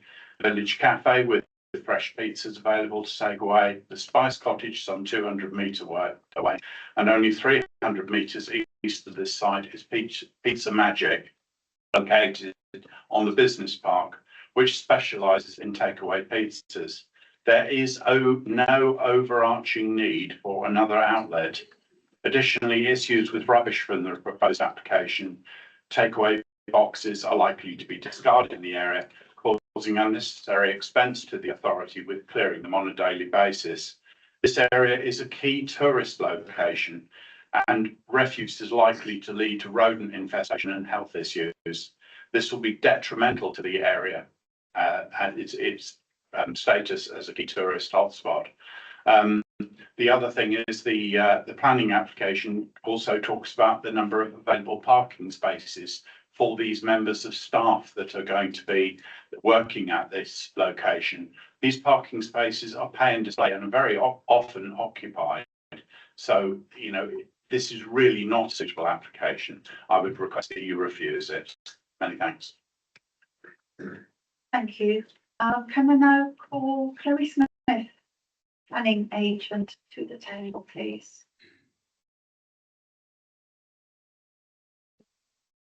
Again, 3 minutes when you're ready to start. Thank you. My name is Chloe Smith and I'm from Pegasus Group. This application has been approached positively and proactively, and we have worked with the council's professional planning officers to address any comments raised during the application. The site is located within the district centre of Cheddar, where main town centre uses, including takeaways, are encouraged. The principle of the change of use therefore fully aligns with the relevant local and national planning policies and is accepted in principle. We recognise that some concern has been raised by residents relating to children's health due to the proximity of the site to a school. In order to tackle childhood obesity and unhealthy eating, the NPPF restricts hot food takeaways within walking distance of schools. However, this is not applied where sites are located within designated centres such as this, given this is where main town centre uses are expected and are directed toward by other policies within existing range of businesses in this area. Indeed, students at the nearby schools already have access to an array of food and drink choices, including at the various convenience stores, which sell energy drinks, chocolate, crisps, that are all more likely to be purchased by school-aged children. Competition is healthy within town centres such as this to provide customer choice and a range of businesses. It must be noted that Domino's are a responsible operator with a marketing policy in place to ensure they do not directly advertise to under 18s. They also have a nutrition strategy to deliver more balanced choices, which includes providing lower calorie and loaded veg options. Under the building's current Class E use, site could operate as a cafe or restaurant with ancillary hot food takeaway service, whereby it could sell the same food as the proposed use without requiring planning permission, therefore without any restriction on opening hours or deliveries. It should be noted that public comments have also been received in support of the change of use, encouraging the reinstatement of an active use in a vacant building, which would encourage footfall to Saxon Place during both day and into the evening, enhancing the vitality and viability of the area. In addition, the proposals will create a number of full and part-time jobs offering meaningful support to the economy. Customers and delivery drivers associated with the premises will utilise the existing parking area in Saxon Place. Drivers are largely off-site, making deliveries during their shift, returning briefly to collect orders. Therefore, it is expected that no more than 1 or 2 delivery drivers will be on site or require parking at any time. It must be noted that some site highways have raised no objections to the proposals or the use of the existing parking arrangements. The environmental health team also raised no objections, confirmed that the proposed noise and odour abatement measures will suitably protect the nearby residential community, subject to conditions. The proposals also incorporate effective waste and recycling stores, and all staff will be provided with training to ensure effective waste and recycling management procedures are implemented. In summary, Domino's have put forward suitable proposals that put a vacant building back into active use, in accordance with all relevant planning policies. Therefore, we respectfully request your approval. Thank you. Thank you.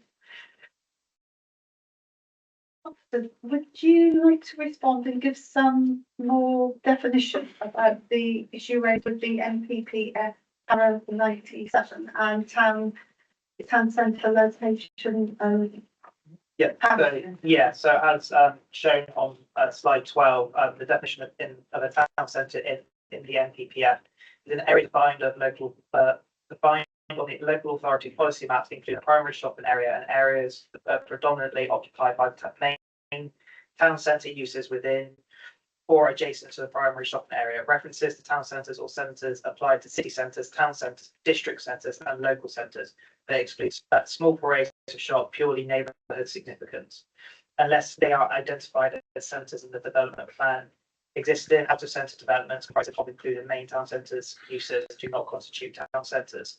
So our interpretation of that definition as highlighted within the local plan is that Shepherd's Village District Centre, it comes under that policy, the definition. Thank you very much. Members, Councillor Hendry, Councillor Bold, Councillor Slocum. Thank you, Chair. Just an observation. I think I'm right in saying there's a small Tesco's on the same road. Is that correct? I thought it was just following the road from there. Okay, on the subject of fast food, Tesco's, and that particular old Tesco's, probably sells warm pasties, warm sausage rolls, and that type of thing, which is actually fast food and it's warmed up. It's no different, as I think the applicant said there just now, for a child, and I know we're talking children, I do realise that, to walk away from the school, and it would cost them less to buy fast food out of Tesco's than it would to go to buy a pizza. And I don't think children would want to buy a pizza during the day. Come lunchtime, A, they probably couldn't afford it, and B, it would be too much for them. So there's a lot of arguments for this, and the ones against it don't actually stack up, to be honest. Well, not for me, they don't, because coming back to this fast food area with Tesco's, so that argument doesn't really hold a lot of water and doesn't stack up. So at this moment, it's fine. Thank you. Thank you, Councillor Bolt. Thank you. I think it's clarification. I've read it wrong. Your conditions 5 and 6 it says no commercial deliveries or collections associated with the operation of the business. Now, if they're going to be doing deliveries and it's open until 11 o'clock, are you saying that the delivery drivers will be stopped at 8 o'clock? No, but for clarification, I believe we mean in terms of deliver, like Domino's is a wider group delivering those kinds of deliveries rather than individual delivery drivers delivering like lorries and stuff in terms of limiting the lorries rather than supply, sorry. Yeah, I think you tighten the condition up if need be. Thank you. Councillor Slocum. Thank you, Chairman. I think it is very contradictory, really. What is the point of having a policy and having guidance in place, NPPF, saying that no food outlets for 25 metres of a school, secondary school especially, and children will eat what they want when they want. And quite frankly, I think this is we have a policy that we adhere to. We don't just move it just because it suits us. And this is what I feel we're doing. We're just slightly moving this over because, oh, well, it's slightly not in here and it's slightly not in there. No, I'm sorry, this is just wrong. We have to be consistent. But I would not want an outlet near a secondary school at any time at all. Schools are trying their very best to put good value meals on in their schools. And this is another prime example of them being exploited. So, no, I don't support this. I'm sorry. Respond to that. Well, I just wanted to clarify, the officer's position is that this is compliant with the NPPF insofar as it says that you shan't be within 25 metres unless, and one of the criteria was it's in a town centre, and my colleague Jordan has set out what the definition of a town centre in the NPPF is, and our belief is that it would cover this part of Cheddar. So whilst I have a lot of sympathy for the councillor, I'm not convinced that this is contrary to the national policy on this matter. And it's been before us today. Councillor Ham. Thank you, Chair. I just want to agree with Councillor Hendry with his comments about Tesco. And there are other food places within equal walking distance of the access to the school. So I think to single out one food operator, thank you, over others, I don't think is relevant. But I just got a question on the Somerset Highways comments, which is 7.1, I think. Standing advice about parking within that space. Bearing in mind I park in there every flipping day. Can you explain exactly what that is telling me? Because I don't understand it. And the other comment while you're looking at that is that one of the concerns about antisocial behaviour was being addressed by CCTV cameras and local police. So I'm very excited to know that we're going to get some local police.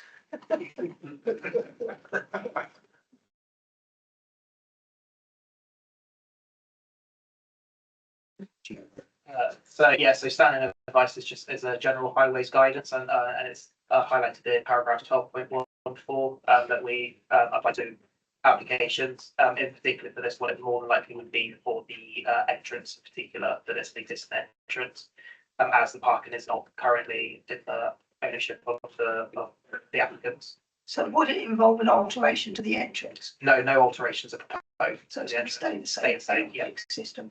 Yeah, okay. Councillor Martin.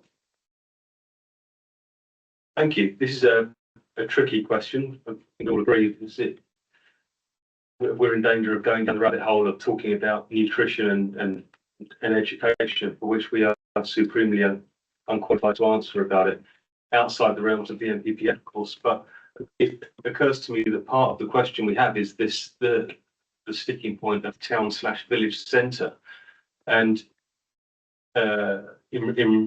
with regard to the rules as stated, how do we define whether the centre of Cheddar is a town centre or a village centre? Because we have fork in the road with the two sections of the NPPF. Some people say it's a village. I live in West Hay. I don't know what that would make West Hay. We haven't even got a pub. But how do we define a village and a town? And what do we say Cheddar is?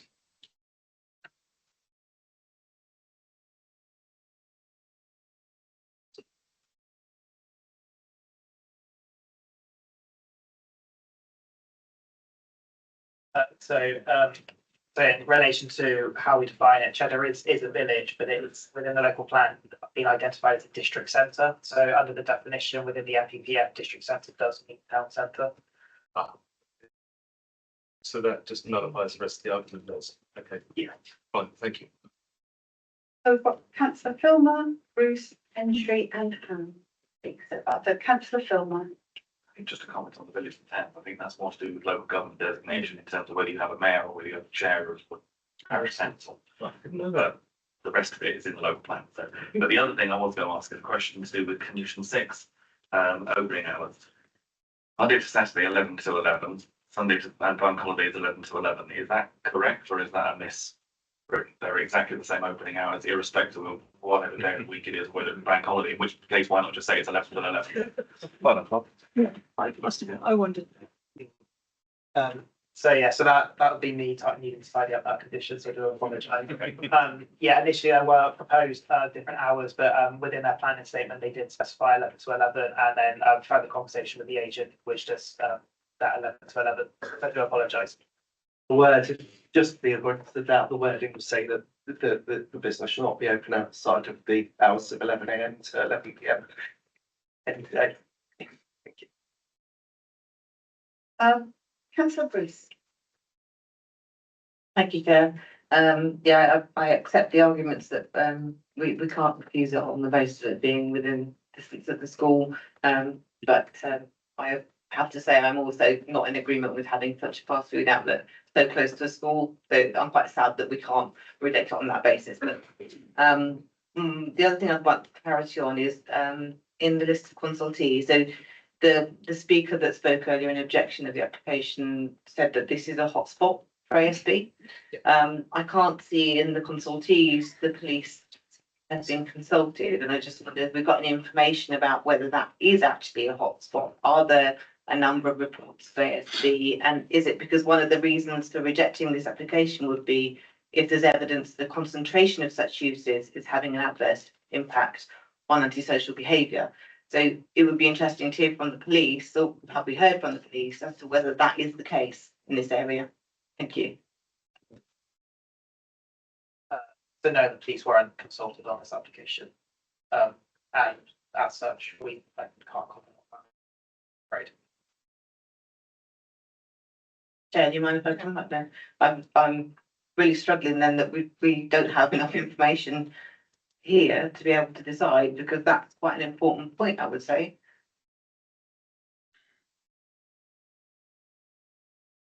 Would you like to respond? We are aware from liaison with our planning policy team that there are some local planning authorities that do actually have exclusion zones and certain areas that are identified within their local plans to restrict certain uses and takeaways, etc., associated with crime and prevention and good practice, etc. We don't have that in place here. It wasn't part of our sort of local plan deliberations. That would need to come forward if it were a concern and a matter for the new Somerset local plan. But at the moment, we don't have a reason in front of us here to recommend not supporting the application on those grounds. Yes. I think it's also useful just to go back to the wording as well, the specific wording, and I'm sorry to be boring planning here, but it talks about in locations where there's evidence that a concentration of such uses, not just one use, a concentration of such uses is having an adverse impact on local health, pollution or antisocial behaviour. Whilst I acknowledge actually, Councillor Bruce, that it would have been prudent to go to the police on this, I'm not aware from the number of objections that have been submitted that has been a major issue that's been raised in third-party consultation responses or notifications. Yeah, the only comment that kind of came across in those ones was that there potentially be an increase in antisocial behaviour, but as stated within our planning statement, this will be controlled by increased CCTV and local police. And I think it comes back to the point, sorry, we're doing a double act, aren't we, like hands and death.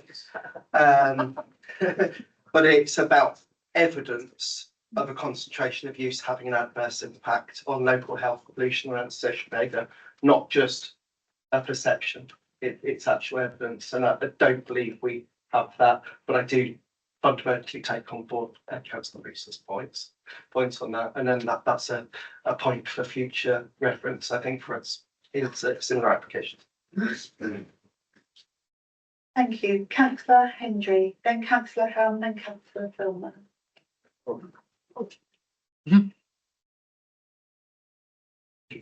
Seems an awful lot of talk here about antisocial behaviour. ASB is not an offshoot of a pizza shop. That just doesn't work that way. Could be a fish and chip shop, it could be anything, but that's not specifically a pizza shop. And ASB usually takes place evenings and after dark, not during school hours, during the day. But you take that to the next level. Antisocial behaviour can happen outside any school, anywhere, in any town, any place, any time, not specifically because it's a pizza shop just along the road from it. So I discount that completely, I'm afraid. I've got to go back to this fast food bit. This pizza shop is not the only one on that strip. There is Tesco's that sells fast food also. They do, so it's not, that doesn't really stack up either. And children can't afford pizzas so much, not my group, they don't anyway. The pizza shop will be there to serve a cheddar, not to serve a primary school, where the school is. It's there to serve the whole cheddar, and they're really good amenity. I'm sure a lot of people in Cheddar are really pleased to have it. So on the back of everything I said, seen the presentation, listened to the councillor said and the general public, on the back of all that and my own comments, I propose we go with the opposite recommendation to grant permission. Thank you. Thank you, Councillor Hendry. We have Councillor Ham, Filmer and Councillor Bolt to speak. So Councillor Ham. Thank you. Once again, I find myself in agreement with Councillor Hendry. But also I was just going to make the point that they're not building a new building. They're going to utilise a fairly large, run down, unused property that hasn't had any use for quite some substantial length of time. The state, it doesn't welcome you into Cheddar, that area. It needs something clean. As it stands at the moment, it's more likely to encourage the gathering of youths or antisocial behaviour than it would be if the place was being used on a daily basis. Thank you. Thank you. Councillor Filmer. Yeah,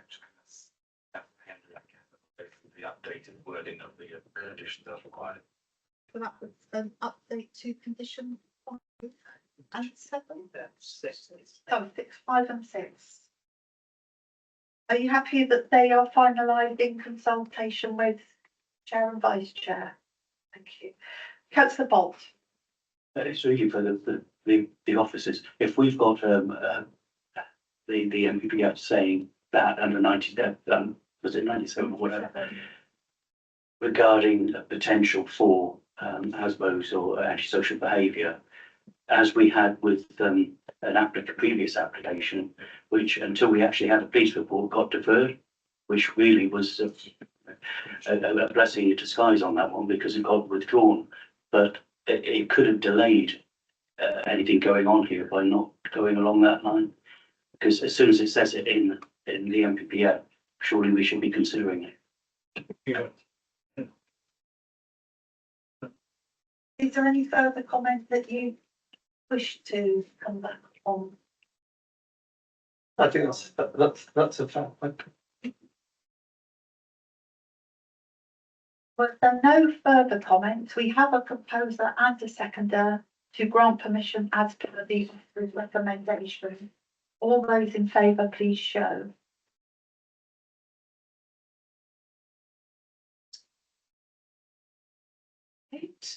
Those against? Against and abstentions. And 1 abstention. So that is carried. Thank you. We're halfway through the application, so I'm going to propose a 10-minute comfort break before we go into the final 4. Thank you. Okay, thank you, everybody. We're ready to restart on agenda item 9, which is the application for Chapel House, Whitnall Lane, Fiddington, and that's on pages 91 to 114 of the report. Louise, would you like to take us through the presentation, please? Thank you, Chair. Yes, I will. Before I start, members, we do have two applications on this same site in Fiddington. And just for clarification, the first application that we'll discuss and go through in the presentation and hear speakers, etc., is related to a proposal for 3 self-build dwellings. And the officer recommendation for that one is to support and approve the application. The second application that we'll then move on to is for market dwellings, 3 market dwellings on the site. And please note also from the speakers pages, the recommendation there is to refuse that proposal. So please, we do need to consider both applications with full consideration to all of the aspects, because there are 2 different proposals for the sites. So I'll move on to explain this one.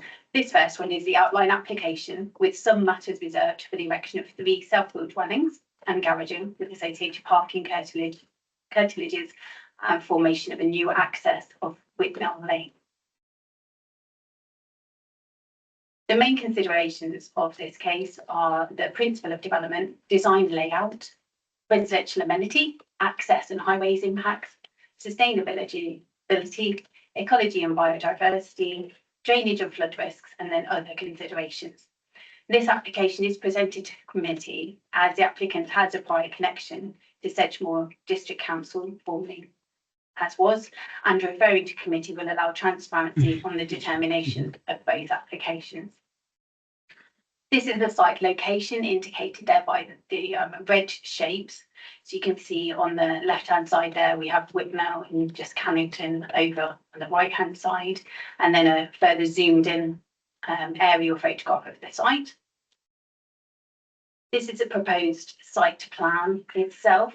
Now, the site layout, as explained in the officer report, is to be determined at the approval of reserved matters stage. So at this point in time, we are considering the proposal for 3 dwellings on this site and the access arrangements as shown on this drawing. The plan on the right shows the neighbouring properties in the small hamlet of Fiddington. These are some photographs of the site. The one on the left there is a photograph southwards along Whitnell Lane with the Chapel House on the left. And this is a photograph on the right-hand side of the frontage of the site along Whitnell Lane and the lay-by opposite Little Whitnell. Again, from the other direction, the lay-by. And photograph on the right-hand side there northwards with Little Whitnell, the lay-by and Chapel House in the distance there. This is a view across the south garden of the Chapel House with the site behind the gate and the hedgerow just past that on that side. And then again, here a zoomed in aerial photograph and view of the site. The site itself starts here across and down to this boundary here. The parish council have objected to the application on the loss of the on-street parking space, the adverse impact on the character of Whitnell, overdevelopment of the site, increase in traffic generation on the single track road, and the existing dangerous junction onto the busy A39. We've received 29 representations on this application. Now that does bear in mind the application has been in since 2023 and there have been several reconsultations with neighbours over that time.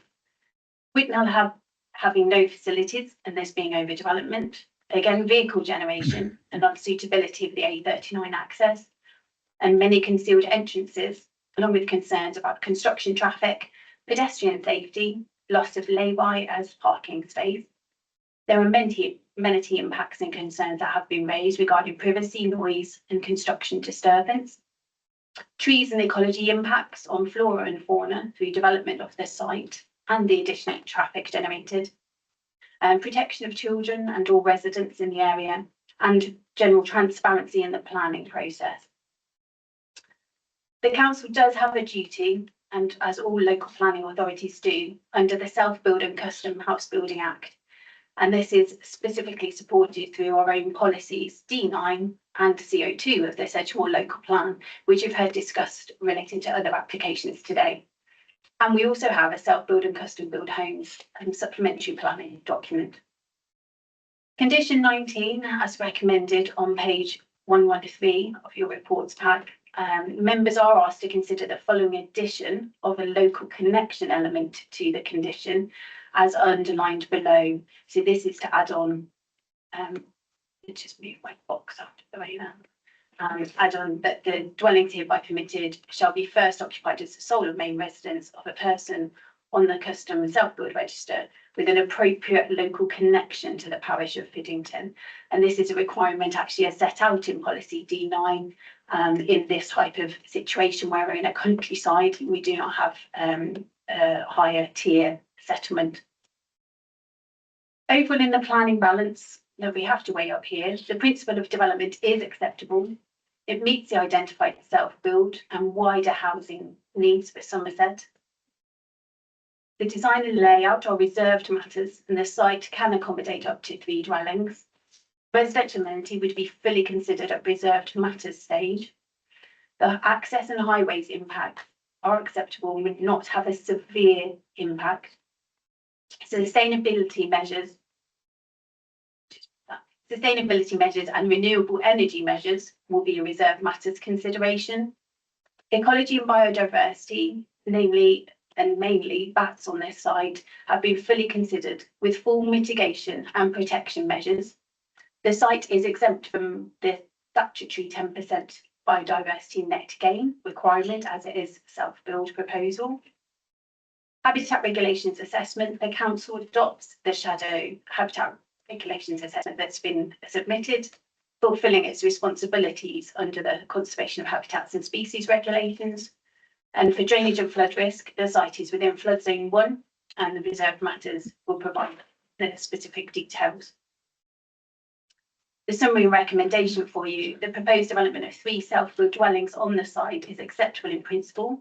There are no policy conflicts in design nor residential amenity impacts that would warrant refusal, causes no significant highways impacts, provides acceptable mitigation for ecology and biodiversity impacts, and would cause no flood risk or drainage harm, complying with both local and national policy. The officer recommendation is to grant planning permission, subject to the conditions as set out in the officer report, with the amendment to condition 19 to include the parish local connection. Thank you, Chair. Thank you, Louise. We have a number of speakers on this application. So first of all, I'd like to ask Rick Holt to come to the table, please, as an objector.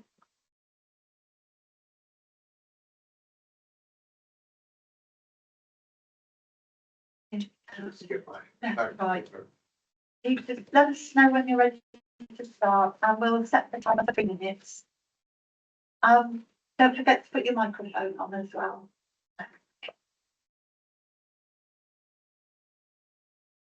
Okay, I'm ready to go. Good afternoon, everyone. My name, as has been said, is Rick Holt, and I'm the resident who would be most adversely affected if either of the current planning proposals were approved.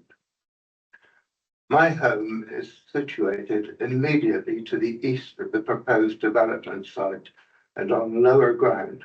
As a result, I would be directly overlooked by any new construction and leading to a complete loss of privacy. Recently, and due to tragic and unforeseen circumstances, my daughter and her 2 young children, aged 3 and 7, had to flee their family home as a result of domestic abuse, and they are now living with me. The peaceful and safe environment of my home is vital for their recovery and well-being. Both of the proposed developments require a new access road from Whitnell Lane, which is directly opposite my home and the main entrance to the property. This specific area has been used by me as a parking bay for over 50 years, developed and maintained at my own expense. Should either development proceed, then significant groundwork and construction activity will be necessary before any building even begins. This would result in years of disruption, noise, dust, and heavy machinery operating dangerously close to my home and to the children in my care. I fear greatly for their safety and well-being and cannot believe that any reasonable person placed in my situation would find this tolerable. In fact, I very much doubt that anyone in this room, if faced with these circumstances, would find them acceptable. I was not told of these proposals before the application was submitted, and I found out entirely by chance. Since then, apart from a brief engagement with the parish council, no one in this process has reached out to consult me or consider the serious impact this would have on my family and our quality of life. As a long-standing member of this community, I respectfully urge the planning committee to consider the profound and lasting consequences this development would have on the vulnerable household. I was going to finish there, but can I just say one bit more? It will be quick. I would urge if there is any doubt in the validity of what I'm saying to you, in fact, I would beg you as a committee to visit the site and view for yourself what is going to happen. Thank you all. Sorry about that. Can I ask Katie? She's not here. Okay, thank you. Rosie Keane?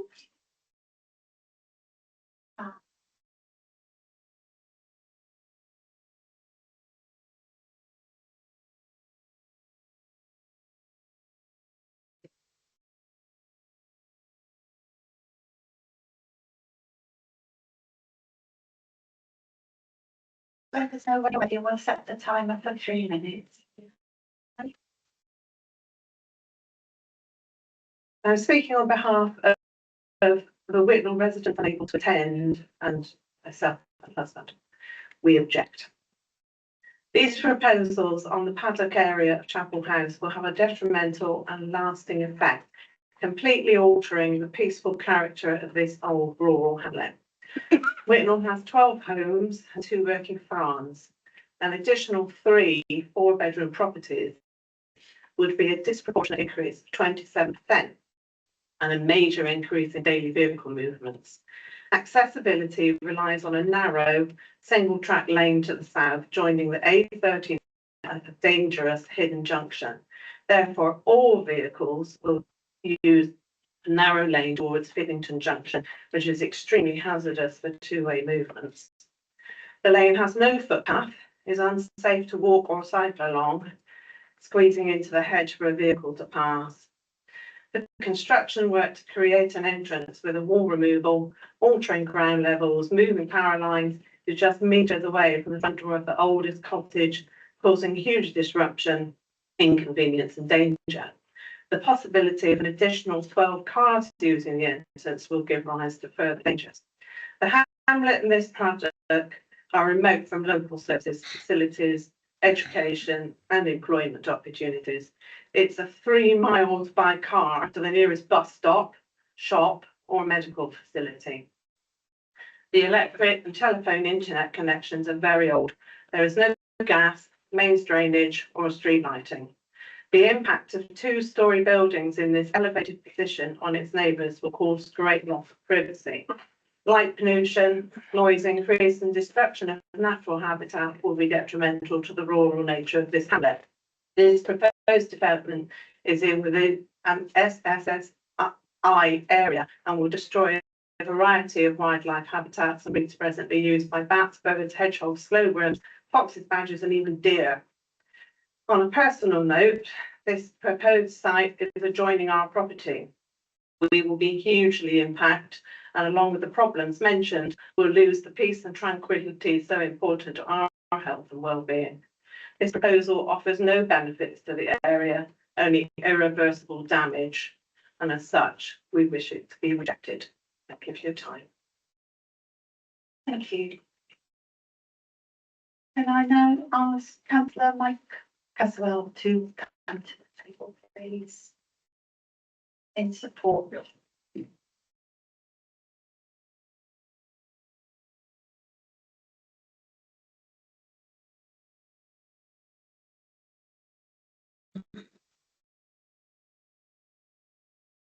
As always, just let us know when you're ready and then we'll set the timer for 3 minutes. Good afternoon, everybody. It's nice to be back in this council chamber again. Many years ago, when I was the portfolio holder for planning for Safebourne District Council, along with various members of this Sanhedrin at the moment, we went through a publication, the Sedgemoor Local Plan, which you've used frequently throughout the day. One of the things we angst about more than anything was development in the countryside. And it was quite difficult to get through that, but it took us many years. And in the end, you know, this document was commended by the planning inspector for all it did for Bridgewater, for Cheddarsby, Bermondsey, and all the rest of the tiers, including countryside. Now, one of the things we were worried about more than anything was the effect on local people. And, you know, we need to keep our villages vibrant, but we didn't want major development in small settlements. Now, we developed a policy which you mentioned many times. So there it is, policy 9. Now, when I was a member of the planning committee here, I was always told and instructed by the training that we had that you look at the application, you compare it and see it with the local plan. It could have been the one that previous to this. And you know, I cannot find any reason whatsoever not to allow this application. None whatsoever. So I commend the officer's recommendation, and I beg you to concur with her and say this development should be passed. Thank you very much. Thank you. Can I now invite Ian Porter to come to the table, please? The Porter. Good afternoon, everybody. I'm Ian Porter. My sister-in-law, Julie Pay, obviously looks after this place, and basically, we're supporting her since she lost her husband a short while ago. This application basically is an infill application on the site. It is well within, should we say, every planning that under Sedgemoor it actually fits. I'm from North Somerset Council. I sat on the North Somerset Council for 20 odd years and ended up as chairman and as P&R chairman as well. So I've obviously we got different policies up there, but one of the biggest things I think of all of this, which you've already done today, is support the local community and the farming community. So often we hear that there is nowhere for young people to actually stay in our local villages and our local environment. And I represented 5 parishes in North Somerset, all rural. We come from a farming background, our family, and for young people to be able to stay and work and you know, and have a property within that local environment is so important. We understand that over many years, and I've sat on many applications from the expansion of Bristol Airport to Portbury Docks, and I'm not going to put my hand up to the wiggly lines in Cleveland because that is nothing that to do with me. But I'd just like to say, like, you know, we always, when I was attending Paris meetings, we always came across people that objected because they just didn't want it. The fact of the matter is that we need to support our rural communities. We need to support our local people. We need to keep the farming community going as far as we can. When we set up Puxton Park, I was instrumental in getting that off the ground. And the Mead family is well known in this area, like it is up where we were. And to be honest with you, like, it took a lot of work to get that place up together. But with the farming community and my 5 parishes around that area, it had a massive impact and still does today and growing. So please support this application. We need to support our young people. We need to support our farming community. Thank you.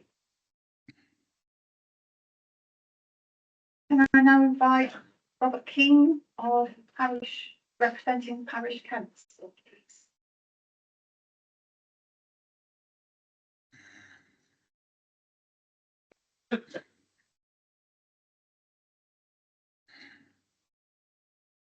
Three minutes from when you're ready. Very much.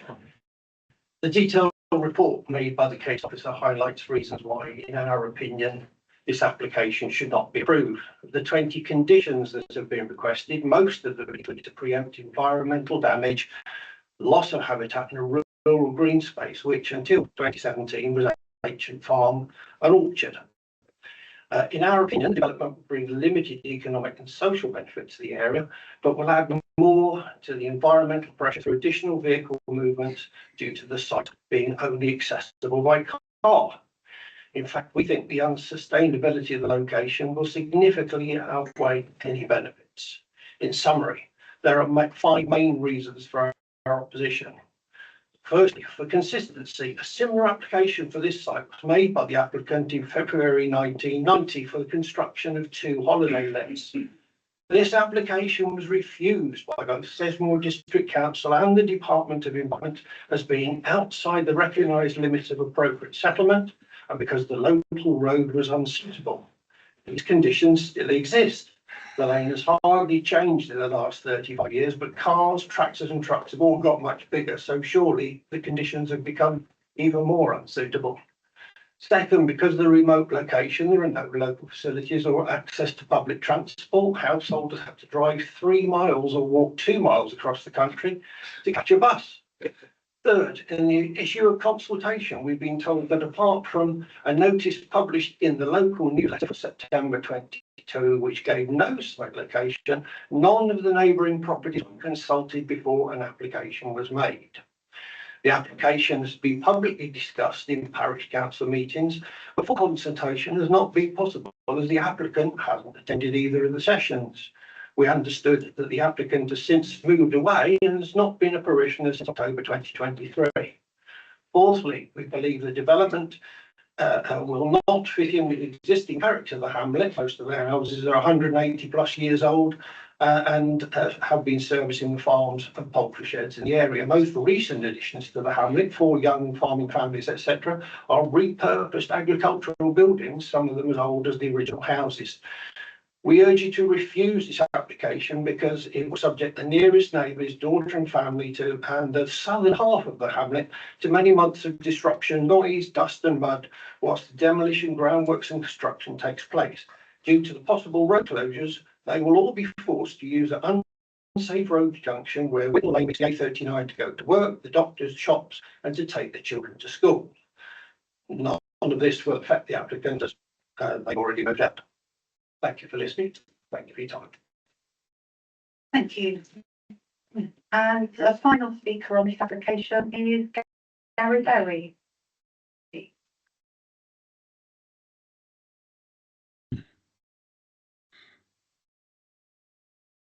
3 minutes when we're ready to start. Thank you, Chair. My name is Gary Berry, Berry Associates with planning agents for this application. A couple of points. First of all, the whole of the centre of the site where any building work will occur is actually just laid across. There's considerable planting and trees, hedges around the perimeter. We're not losing any of those. Indeed, we've got additional hedging being planted along one of the longer elevations, and that's being conditioned to provide bat roosting. There's also proposed 100 square meters of wildflower meadow within the site. In fact, there's a great increase in perimeter and on-site natural planting. Secondly, Whittle Lane is a through road. There is one junction with the A39. It is indeed quite dangerous to egress from, and but hardly anyone can use it. But going the other way, there's no problem with a junction with the A39. Indeed, county highways have not raised any objection whatsoever. This application complies fully with the current National Planning Policy Framework, Self-Building Custom House Building Act 2015, as amended, the Self-Build and Custom House Building Regulations 2016, the current self-build guidance provided on gov.uk website, all related policies within the council's current local plan, and the council's self-build and custom build homes supplementary planning document, as set out within the planning officer's comprehensive report to committee. I commend the application to members and respectfully request that outline planning permission is granted by the committee today. Thank you. Thank you. There were some highways issues that were raised, and we have enough highways online, don't we? But there are also a couple of other issues around overlooking, etc. Can we start with the highways issues and a response from the officer? Or Emma, I believe you're online. You can join us. I am indeed. Thank you very much, Chair, and thank you for all the comments. Just in summary, sorry, Emma, before you start, can everyone hear? No. No, we okay. Can you get any closer to your microphone, Emma, or have you got a headset or a microphone you can use? Bear with me. I'll plug a headset in.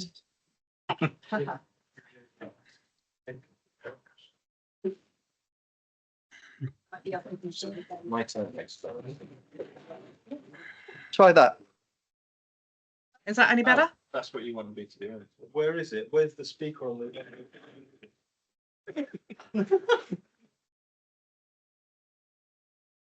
Can you speak, Emma? Is that any better now? I've got my headset on now. Is that any better for you? Can you hear better? No. No, not at all.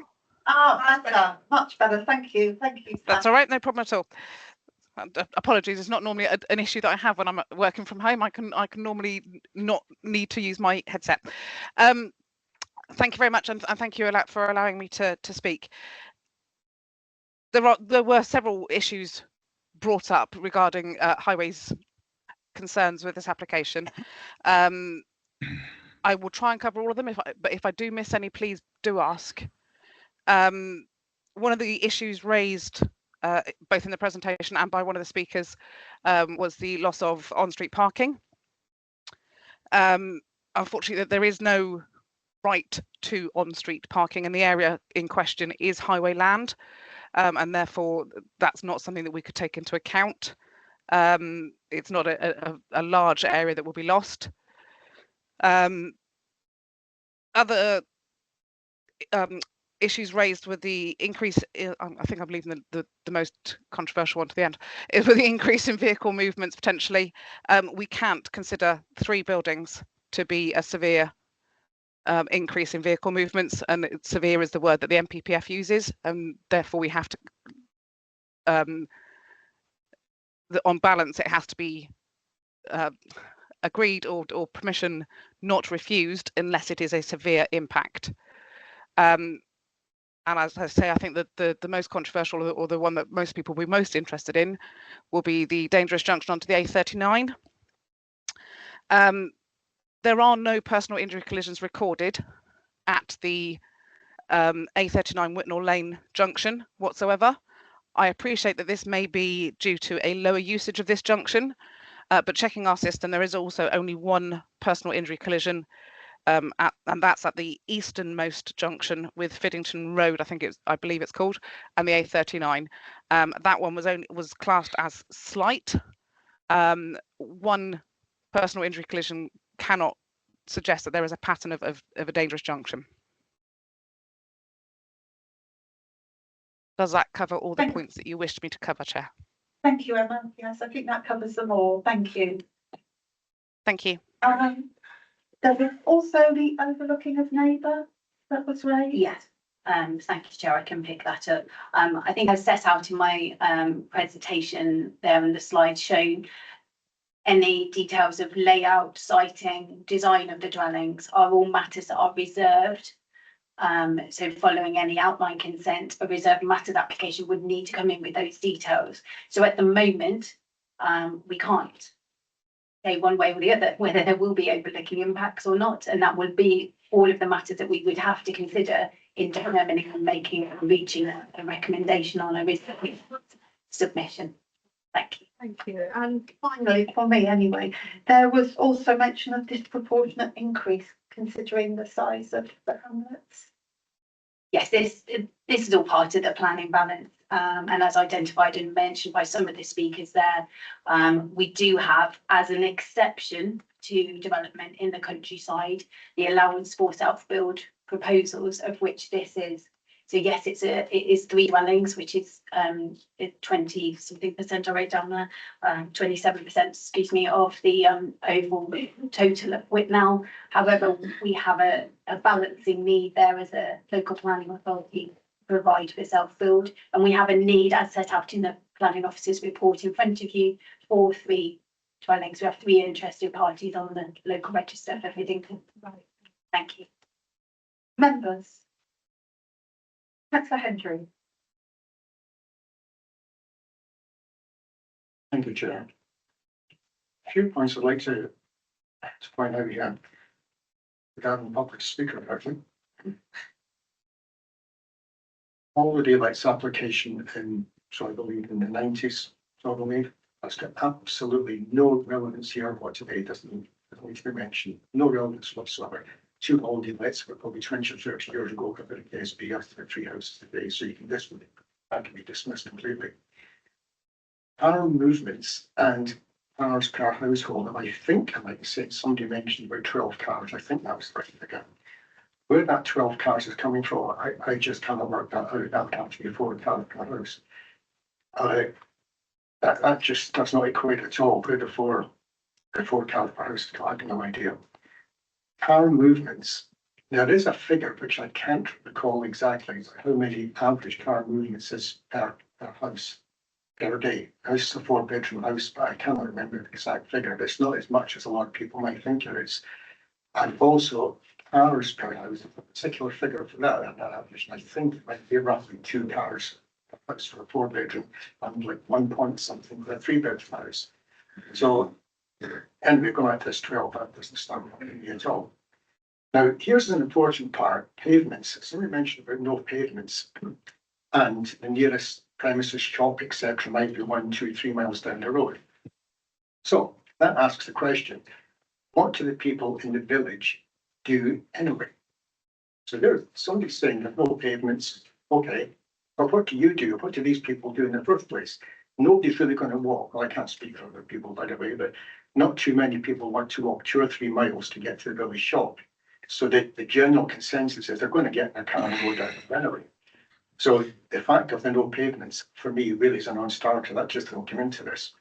One of the other speakers said there's about 100 square meters of wilding, which is going to be there, which has to be a big plus point. That has to be, because we were not led to believe. I looked at the plans in the first place, and that wasn't really clear. Well, not for me, it wasn't. But 100 square meter wilding, yeah, that's a really good point. So taking that with all the information I've said about pavements and bars, That's where I am at this moment. Councillor Filmer. Let me have a question, potentially aimed at our legal officer. One of the speakers mentioned potential impact on a vulnerable person. And I think we have to record, we have taken, I can never remember the three letters acronym, but today it's like PSR or PSG or something. When we have to take into account potential impact of those things, record the fact that we have looked into it. So I just wonder whether we have some advice on what we need to do in terms of doing that. Thank you for raising that. Can I just add to that point? I have considered in paragraph 12.45 that we do have a duty to consider the Human Rights Act and legislation in determining planning applications, but vulnerable people might be a different matter. I'm not aware of those duties.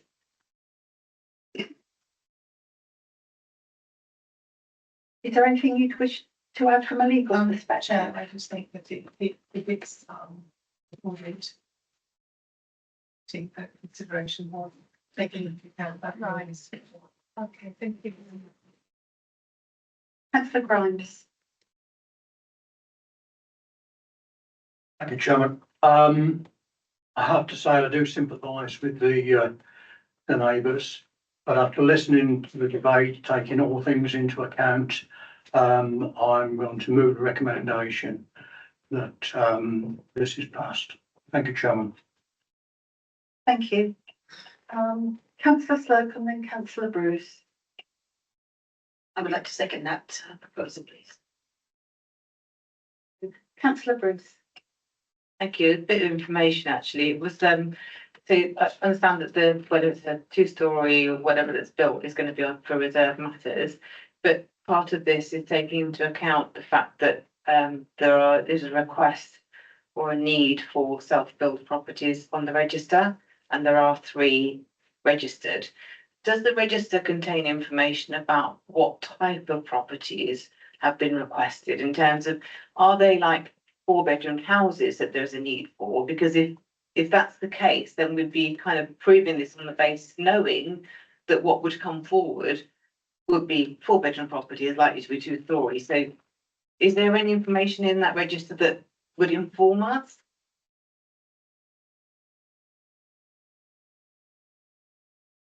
I don't think we know the answer. Right. Yeah. Yeah.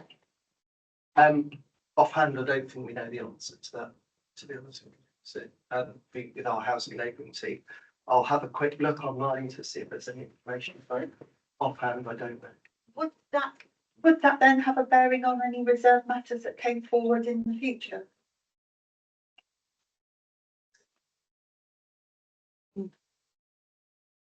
Well, the application's just for up to 3 dwellings. It doesn't specify bedroom sizes or anything.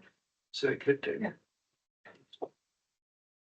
In my recollection, Chair, of any time that we've discussed and referenced the self-build register and numbers of people allocated, we haven't ever had information on the interest of those people as per the number of bedrooms and the size of the dwellings. And we haven't had regard to that in my time since I've been here at Somerset, which is a year and a half now or so.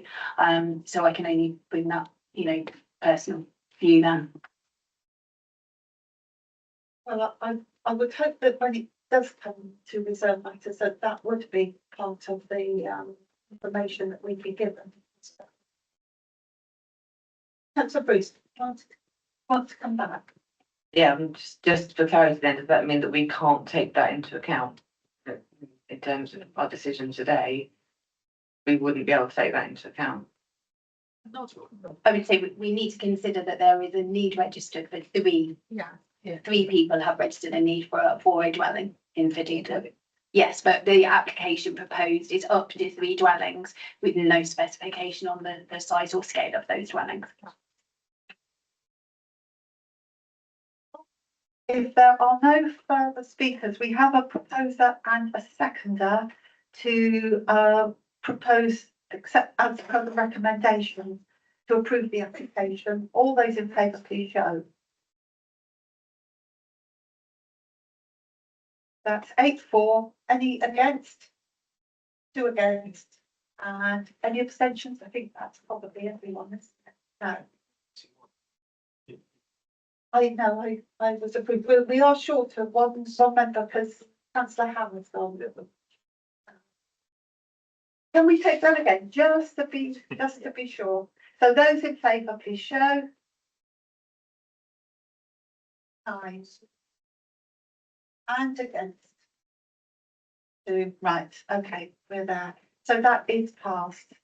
Thank you, members. So we now go on to the next resolution, agenda item 10, which is also for Chapel House, Whitnall Lane, Biddington, pages 115 to 132.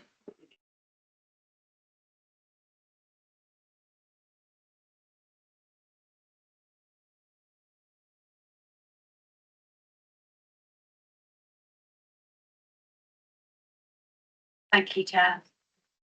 So as discussed, this application is on the same site, very similar. It's an outline application with some matters reserved for the erection of 3 dwellings, market dwellings, and garaging with associated parking curtilages and formation of new access off Whitnall Lane.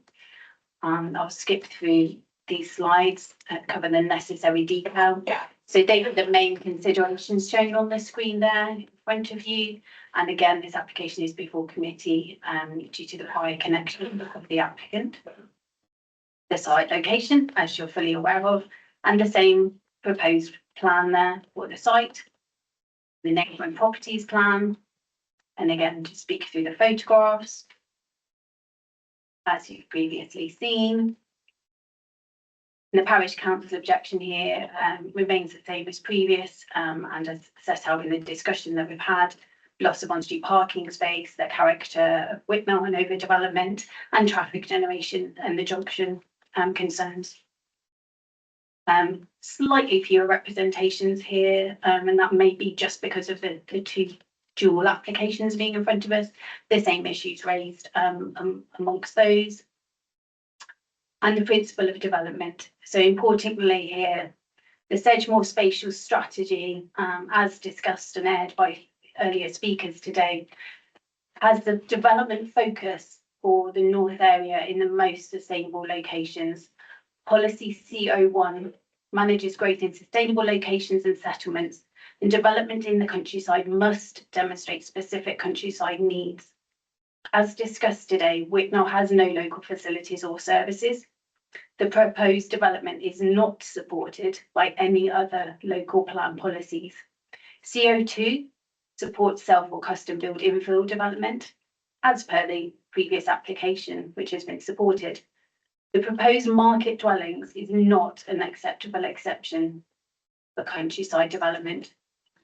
It has been agreed and as set out in the report, this proposal is not considered to constitute isolated homes in the countryside, as per the planning case law referred to. Biddington has no facilities of note, and the site is some distance away from other villages. Netherstowe is approximately, this is measured from Google today, approximately 2.5 miles away by road, and Cannington about 4 miles away. So to support for this proposal to support any existing local services, as per the MPPF, is very marginal in the officer's opinion. The officer conclusion is that 3 market dwellings on this site is unsustainable. So the planning imbalance here is that the principle of development is not acceptable. Excuse this second line there, the second bullet point is not relevant. The design and layout of reserve matters, and the site is considered it could accommodate 3 dwellings. The other concerns regarding amenity and highways impacts, ecology, biodiversity and drainage are all matters that are acceptable and that is assessed in the planning balance. So due to the current 5-year supply position of the north area at 4.17 years, the application of the tilted balance is required as per paragraph 11 of the MPPF, where the planning balance is tilted in favour of granting permission unless the adverse impacts significantly and demonstrably outweigh the benefits. This is a crux of this case. It's considered that the unsustainable location of the proposed development is considered to significantly and demonstrably outweigh the benefits of the development when assessed against the MPPF as a whole. And therefore the officer recommendation is to refuse the application. The application site is in a countryside location outside of any settlement boundary, and nor is it considered to be well related to any designated settlement. The site and location would not result in a sustainable development, nor does the proposal comply with the requirements for infill housing in the countryside, as it's not self-built. Members are informed that there is an error in the revision reference to one of the plans listed in Schedule A at the end of the report, and this should state revision B. That is corrected. And it's also noted that at paragraph 1210 of the report, for the eagle-eyed amongst you, there is an incompleted sentence there regarding the MPPF and support under paragraph 83, as just discussed, which is regarding supporting the local and nearby settlements. So I've addressed that in my presentation. So thank you very much, Chair. Thank you. Again, we have a number of speakers for this application, so I'd like to invite Rick Holt back to the table if you would like to return. Yeah, okay. Katie Vaders isn't here, is she? No. Rosie Keenan?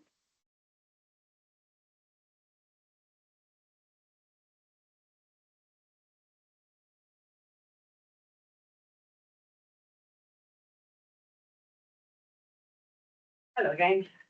The reasons are exactly the same as to why we want to object to this, but in adding to that, I would like to say that the original proposals dated January 23 showed 4-bedroomed properties, 2 stories high, each with parking, garaging for 2 cars and additional parking for another 2 cars, plus cycle parking.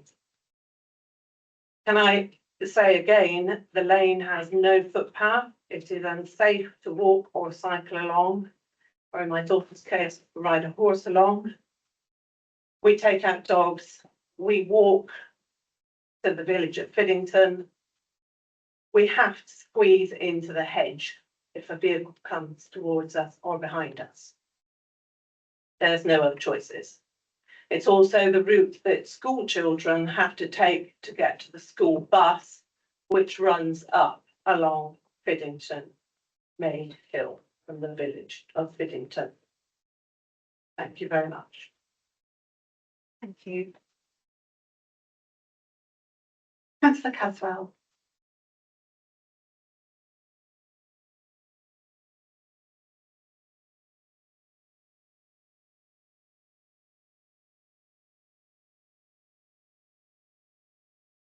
Thank you. Again, I remind councillors that this application is outlined with reserved matters. So what will be there will be subject in the main to further planning considerations. What happened in 2023 with everything that was going on is not relevant because it is not part of this planning application. Not part of this planning application.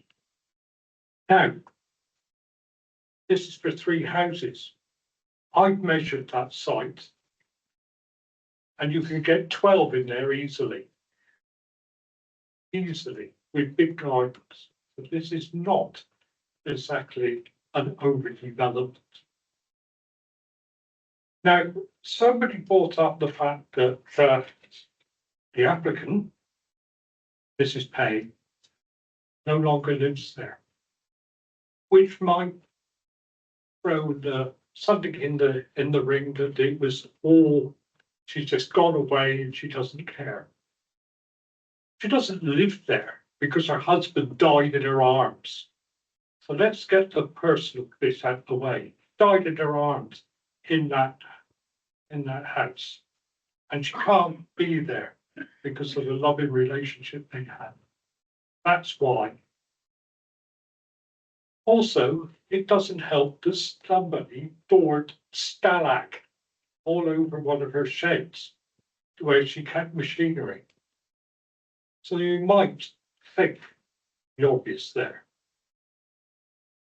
Now, if we look at overshadowing, which is one of the planning commission things you can object against, a house that is dead opposite is the other side of the road and set back. Okay, so it's not overshadowing. We would allow far, far closer dwellings than that. This is infill. There's properties either side of it. All right, albeit some distance, but there are properties either side of it. It would overshadow, as I've already said. The road users and everything like that. Well, you've heard what the planning officers from Taunton Highways have said about that. And if you go towards the A39 from Whitnall, it is so little used, that road, that the grass is growing up, and I've actually, as a councillor, had to have it cleared on 2 occasions. I can't think of anything else. Impact on the street scene? Sorry.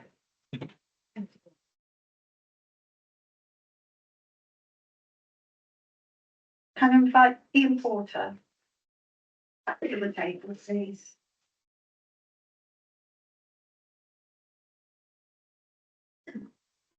Thanks again, Chair. The application for open market house on the same site as the previous application, committee have just granted approval for.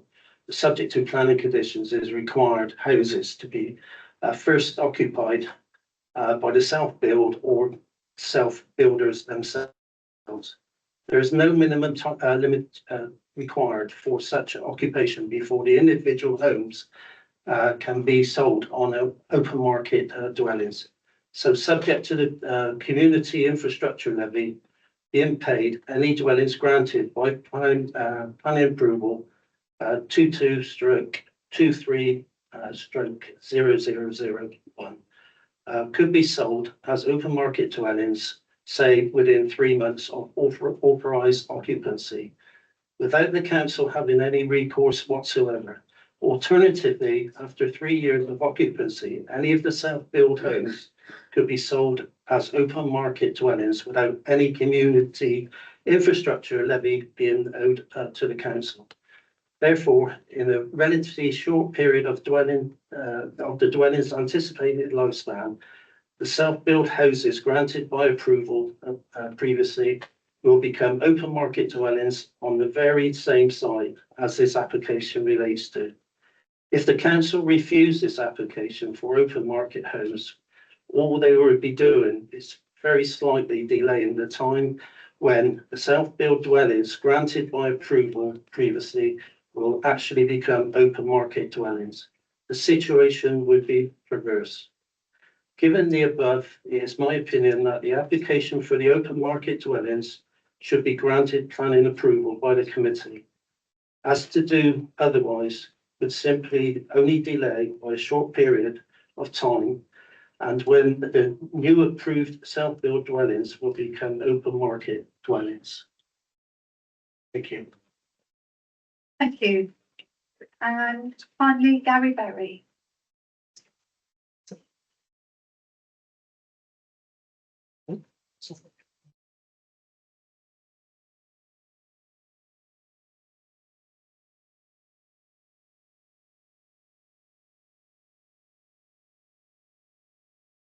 Yeah.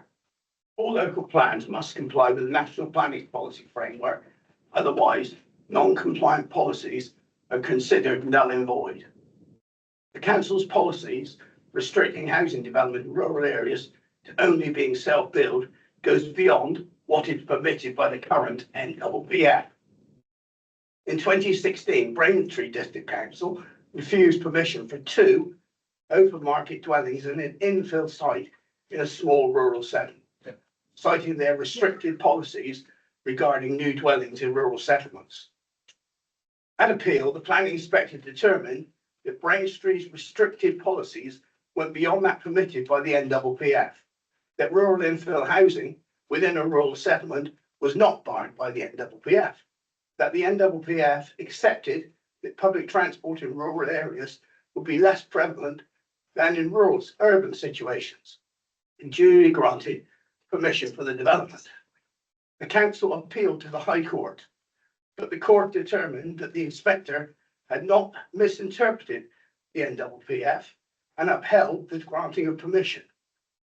The Court of Appeal duly upheld the High Court and the inspector's determination. The Braintree case is so similar in circumstances to the application before you that the eventual precedent court determination cannot simply be ignored. The current UK planning guidance on rural housing states a wide range of settlements can play a role in delivering sustainable development in rural areas. Blanket policies restricting housing development in some types of settlement will need to be supported by robust evidence of their appropriateness. The council have not done this in relation to Whitnall. The NPPF states only that isolated homes in rural areas should be avoided unless special circumstances prevail. The committee's report states this site is not isolated as it is within a settlement.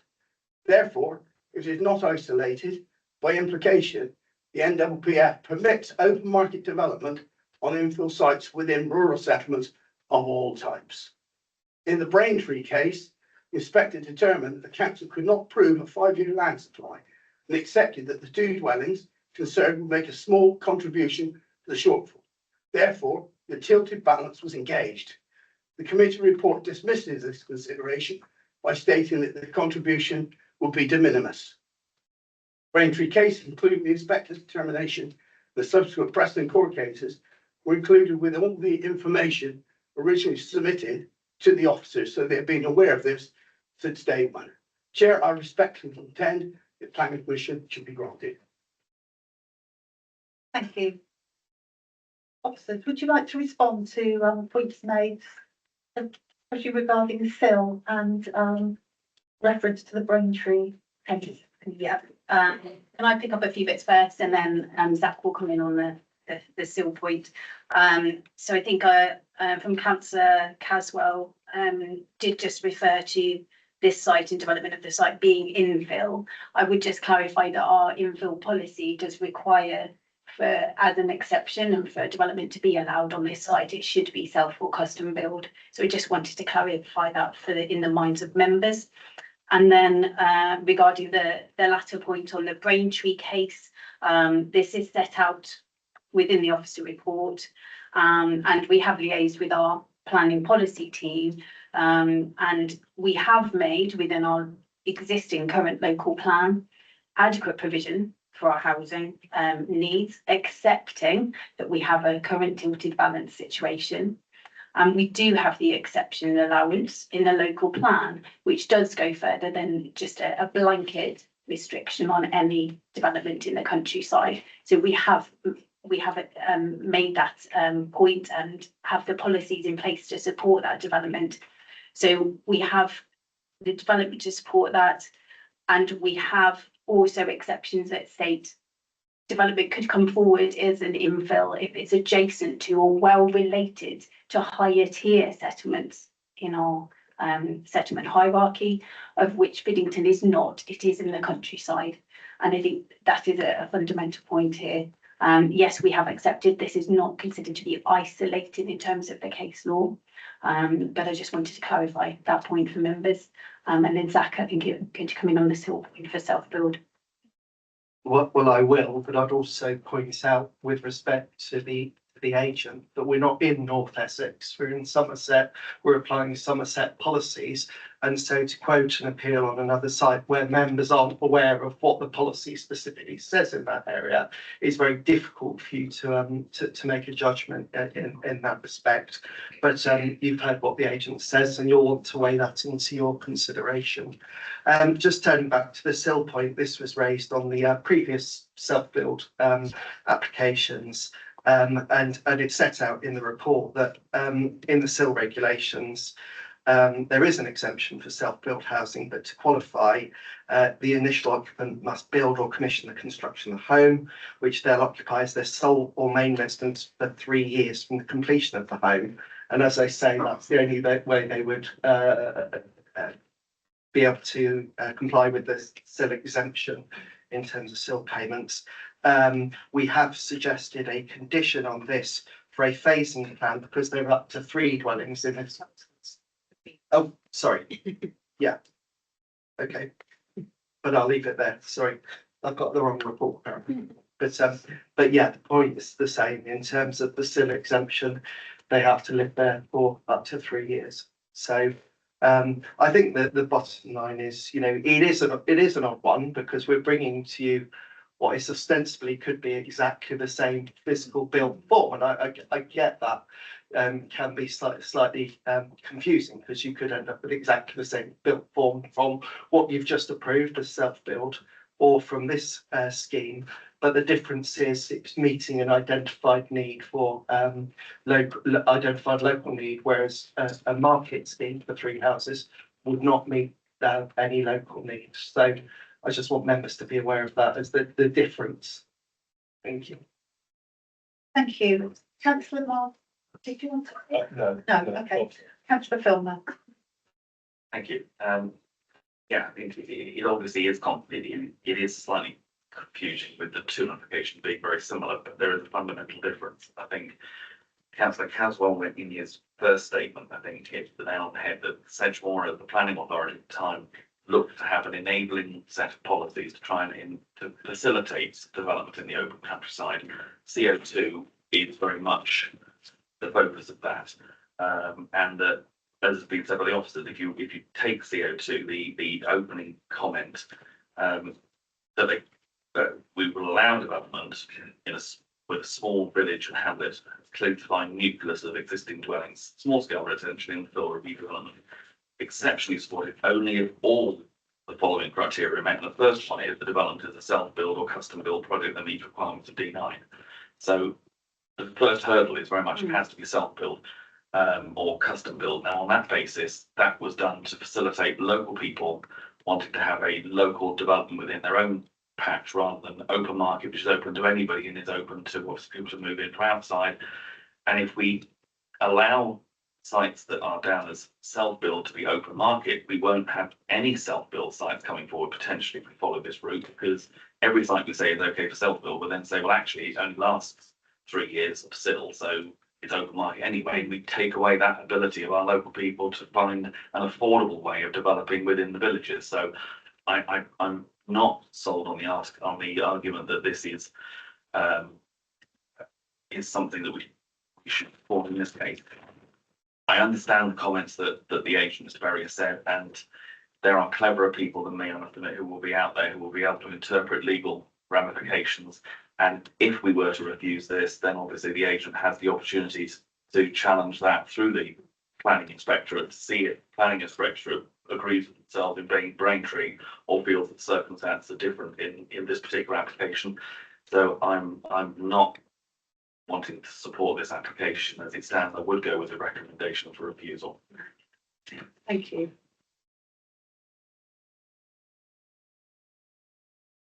I am sorry, Robert King, I failed to call you to the table. It's fine, Mr. Elder. Are you sure? I really apologise for that, sorry. Councillor Hendry. Thank you, Chair. A couple of things. Everything Councillor Filmer said, I can reiterate and say again, he's absolutely getting them correct there. However, the comments made, and I agree with it, but the case officer over there would have said it anyway, about another case in another area, which was spoken very similar, has no relevance here in Planning North whatsoever and should be struck off completely. It's no relevance whatsoever. We are planning North. We decide what goes on here in this county, as somebody say, and nowhere else, and there's no comparison.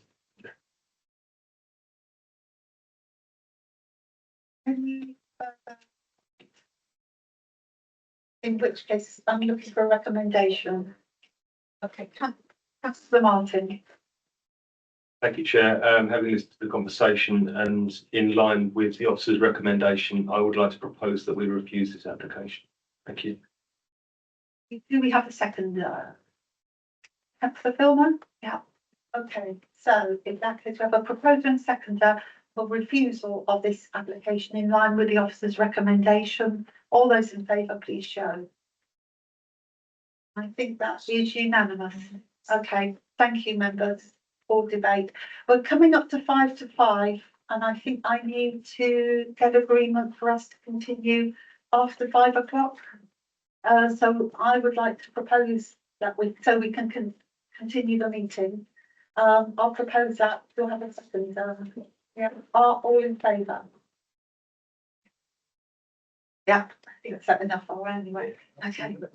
So we'll have a very short comfort break before we proceed. Thank you. So we're on agenda item 11, and this is the application for 1 Moon Lane, North Petherton. Liam, would you like to take us through the presentation, please? Thank you, Chair.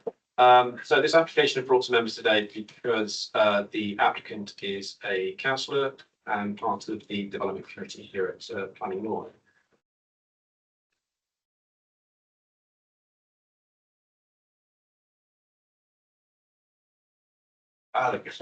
So those are the main issues for the application. It's not received any objections. So we've got basically the principle of development, the appearance, scale and layout, highways, residential amenity and ecology as the main issues with this one. Yeah. Application showing us line at the moment, is that okay? Yeah.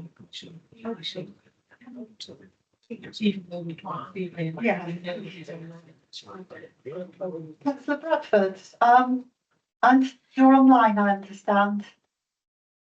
Can you hear me?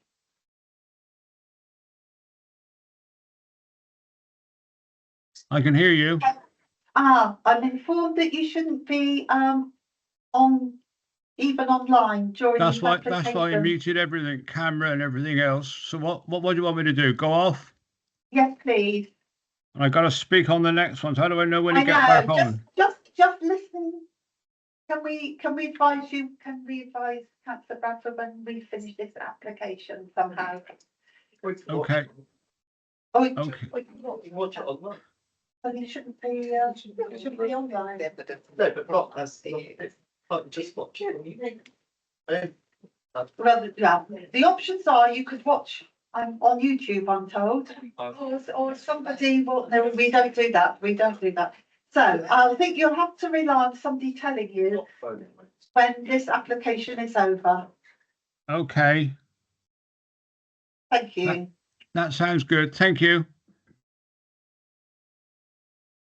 Yes. Apologies for that. Would you like to continue? Yeah, so the application relates to 1 Moon Lane in North Petherton, with the application site outlined in red on the plan in front of you there.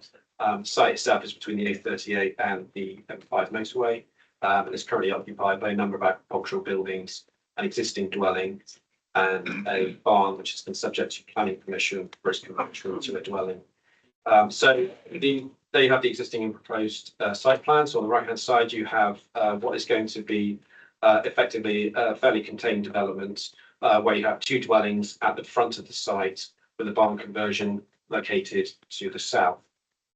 The right hand side dwelling to the north will be a replacement dwelling of the existing structure that's on site already. So it'll be a 1-for-1 replacement. The left hand side dwelling will effectively replace an attached barn which has got planning permission for its conversion into a residential dwelling. This was granted in January 2023 and is the extant consent, so could be implemented at any time. The barn conversion to the south relates to a Dutch barn, which would involve the reuse of the existing structure.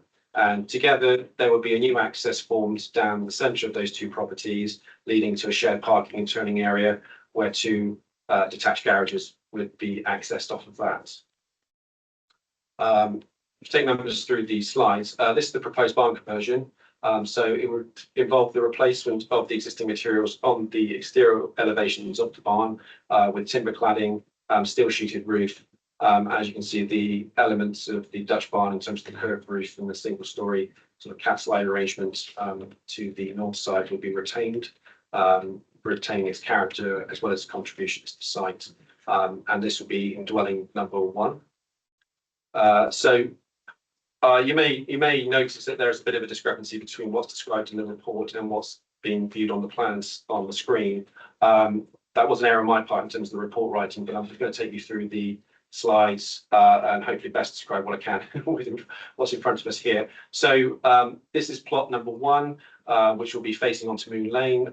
This proposed dwelling will have dormer windows to the front elevation with a stone porch area at the front, external chimney breast to the side, and a 2-story or 1.5-story projection to the rear with some timber cladding detailing and a clay tile roof. The second dwelling will be a simple arrangement with a 2-story east fronted design, a 1-story rear projection at the back, an external chimney breast there, and that will be mainly finished in brickwork, render, and clay roof tiles. Take you through to the proposed garages. These are a fairly simple form, timber cladding, and these will be situated within the parking area, which you saw on the site plan. If we go back to the site plan and the proposed levels, you've got the 2 dwellings there at the front, the 2 garages behind them, and then you have the arrangement of the barn conversion there. These are the existing and proposed site sections, just giving you an idea of the arrangement of the properties that are within the site now and what will be there post-development. So it's basically a similar arrangement where you have dwelling at the front of the site and the barn conversion retained and converted into a different use. So take you through the site photographs. This is a view from Moon Lane. So you have the barn conversion on the right-hand side photograph there, which is, like I say, subject to planning permission for the conversion into a dwelling. Behind, on the left-hand side photograph, you've got the existing dwelling, which will be demolished and replaced. And beyond that, you have what was in itself a replacement dwelling, granted some years back as part of the Parsons Farm development there. This is a view from within the site. So this is the south elevation of the existing barn that was to be converted into a dwelling. On the right-hand side photograph, you have the existing dwelling, which will be demolished and rebuilt in a similar position. And then again, the newer replacement dwelling that's in the distance, that's not part of the application site, but is adjacent to the proposed dwellings that are going to go at the front. These are some viewpoints taken further back to the south within what will be the shared turning and parking area. On the left-hand side, you have some steel framed agricultural buildings which will be removed and replaced with the garage on the left-hand side. You have views back from outside of the existing barn, the Dutch barn, which will be replaced, of the dwelling to be replaced, which is located in the centre of the right-hand photograph there. And this is just some viewpoints taken from within the site. And the final photographs you have of the existing Dutch barn, which is still frame structure and will retain the dimensions of what is a fairly substantial construction, replacing the external cladding with timber. It's considered this will represent an enhancement of the existing building, and given its rural character, will contribute positively to the site overall. This is a barn that will be retained as a garage store for the occupants of the barn conversion, which is just the floor of that and will be accessed off the shared parking area. So if we just go briefly back to the site layout plan. So as I said, in terms of the layout, appearance and scale of the development, is considered the site itself can accommodate the proposed structures. The designs themselves are considered to be acceptable, and given the setback position and the landscape enhancements that are proposed, it will contribute positively to Moon Lane as a street scene. The parking and turning area will allow easy access to the highway. The increase in traffic to be minimal compared to the existing agricultural use of the site. And given that there are no residential properties within proximity to the site that will be negatively affected, granted there's mainly this one on the right-hand side here, but taking into account the position of windows and the position of dwellings at the front of the site, overshadowing and overlooking will be fairly minimal. So in terms of further updates to the report, just to draw members' attention to the conditions that have been recommended as part of the application. Following the submission of further information in respect of how drainage will be dealt with, our environmental health team have confirmed that they no longer require condition 6 to be included as part of any decision. And following a request by the applicant's ecologist in terms of simplifying the proposed conditions relating to habitat management and biodiversity enhancement monitoring and mitigation plans, we combined the two conditions 10 and 11 into one condition that you see on the screen now, and it's proposed to replace, as I say, conditions 10 and 11 with that amalgamated condition, just for ease of reference, really. But apart from that, the application is recommended for approval, subject to those changes to the conditions. Yeah, thank you. Thank you, Liam. We have two speakers on this application, so can I ask Paul Herbert to come forward, please? Councillor Slocum. Chairman, I just wish to point out that obviously we all know Mr. Paul Herbert was an ex-deputy chair of Sedgemoor, and Mr. Lyndon Brett is known to me, as he's known to many people. Is that okay? Are we all right to, we don't have to? I think we've been here before. Yeah, and I just wanted to make sure. That's okay, as long as I'm doing everything I should be doing. Thank you. Right, you know, as you know, when you're ready to start, let us know, and it's 3 minutes. Thank you. Thank you. Afternoon, Chair, members, officers. The reason I'm here is we note the statement regarding North Petherton Town Council in section 7.1. However, as Chairman of Planning, I felt it important that all applications deserve the right to be treated equally, regardless of status, and therefore I called an emergency meeting to resolve us not being quorate in the first instance. The meeting was held on the 14th of October, where we were quorate, and the outcome was to support the application, citing policies D1, 2, 3, 23, 24 and 25.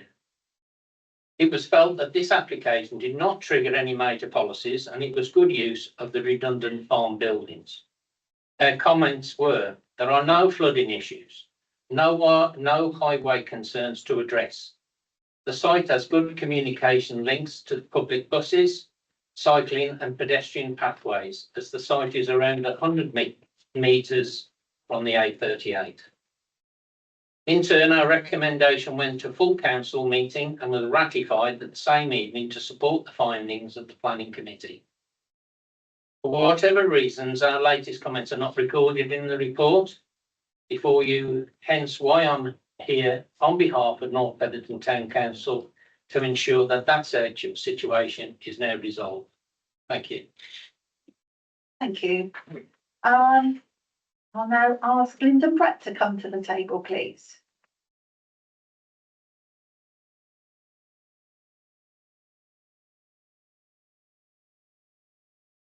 No, 3 minutes from when you let us know you'd like to start.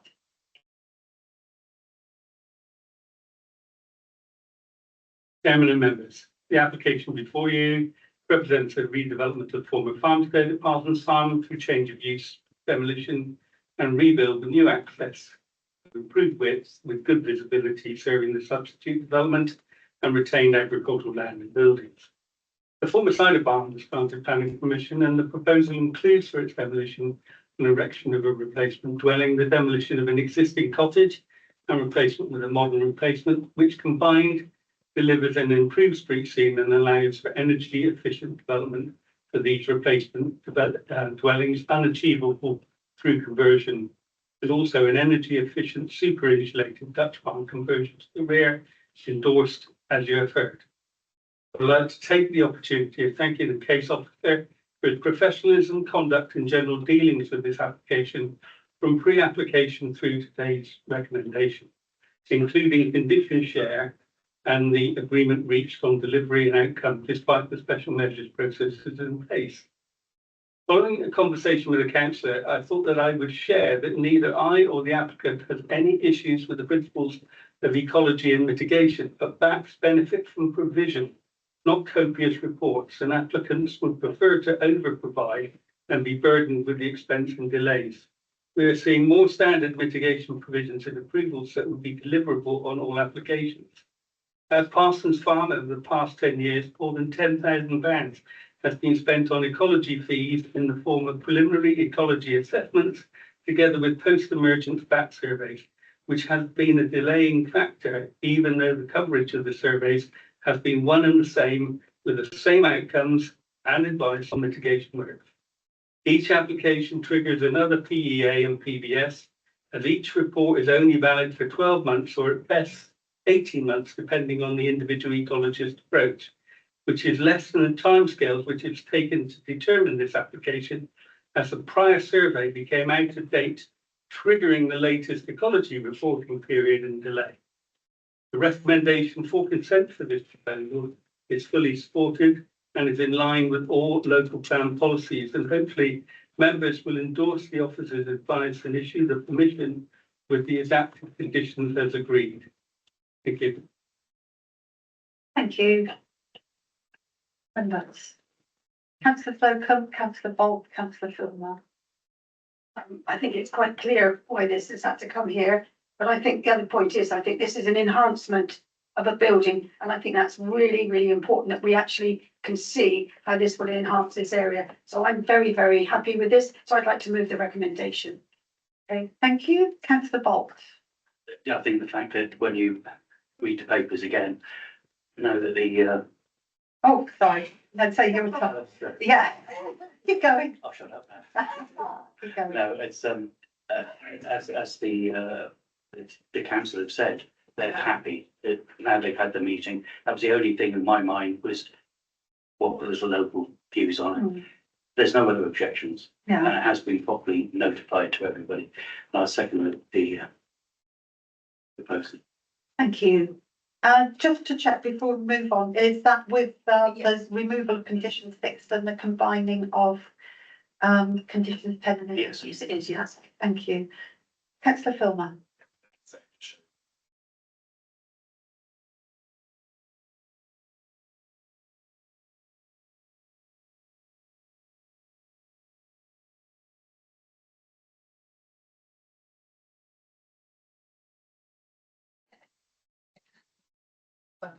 Yeah, it's a little bit of admin there, but I'm sure it'll look right on the decision later. Thank you. So we've got a proposer and a seconder to agree the officer's recommendation to grant permission. All those in favour, please show. I think that's unanimous. Thank you. We'll just give just a couple of minutes to set up the last application. And yes, please call. Yes. You got it. I'm on the phone.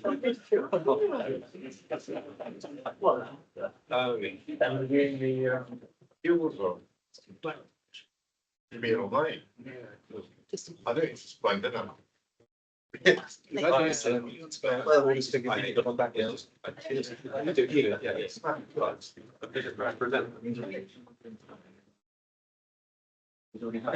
He is, yeah, excellent. I know. There is. You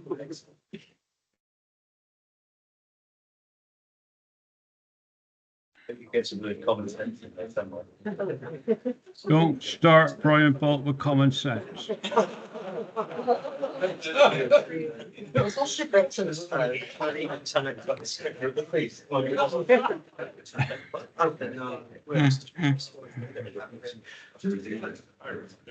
you, Bill. For that, Bill. Yeah. Thanks, Bill.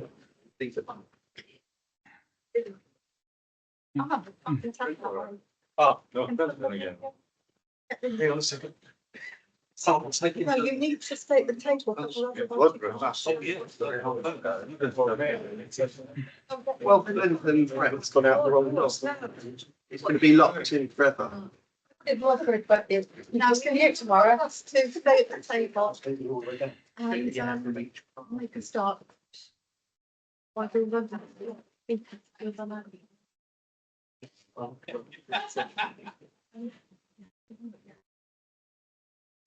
ready? Yeah. See, you're MC. Yeah. You're MC. Thank you.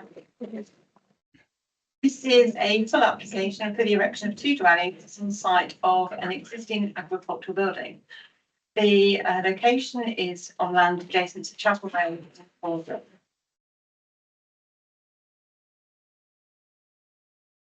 Oh, what am I not doing?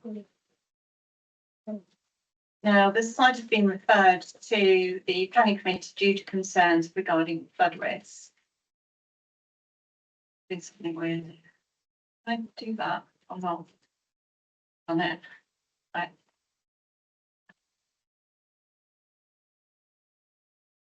Sorry about that.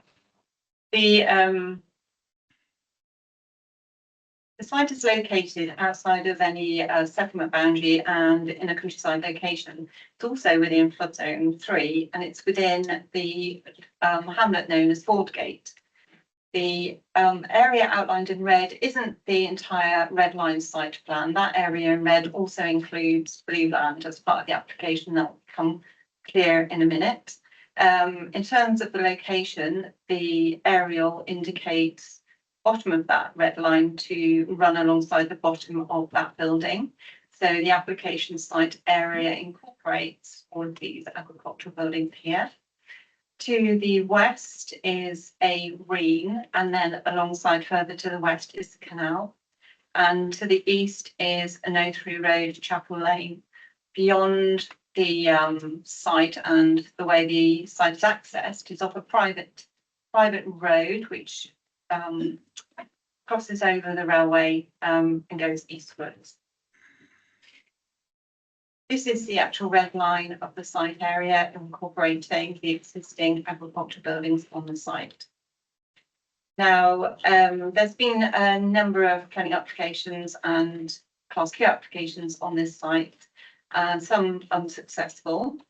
In 2023, October, consent was granted via the Class Q prior approval procedure, and that was granted for the conversion of one of the barns, the southernmost barn, to 2 dwellings. So this indicates the existing layout of the site. This is the barn number 5 that has the extant consent for conversion to 2 dwellings. This application seeks to demolish all of the buildings and to erect a pair of semi-detached houses on site of that barn. There will be, the proposal seeks to utilise the existing access onto Chapel Road, making improvements to it and providing parking, turning, and as you can see, gardens to the rear. These are the, I'm going to run through the existing units on the side, the agricultural buildings that are to be demolished. Units 3 and units 4, we'll see photographs in a minute of some of them. And the existing barn, which is this one, unit 5.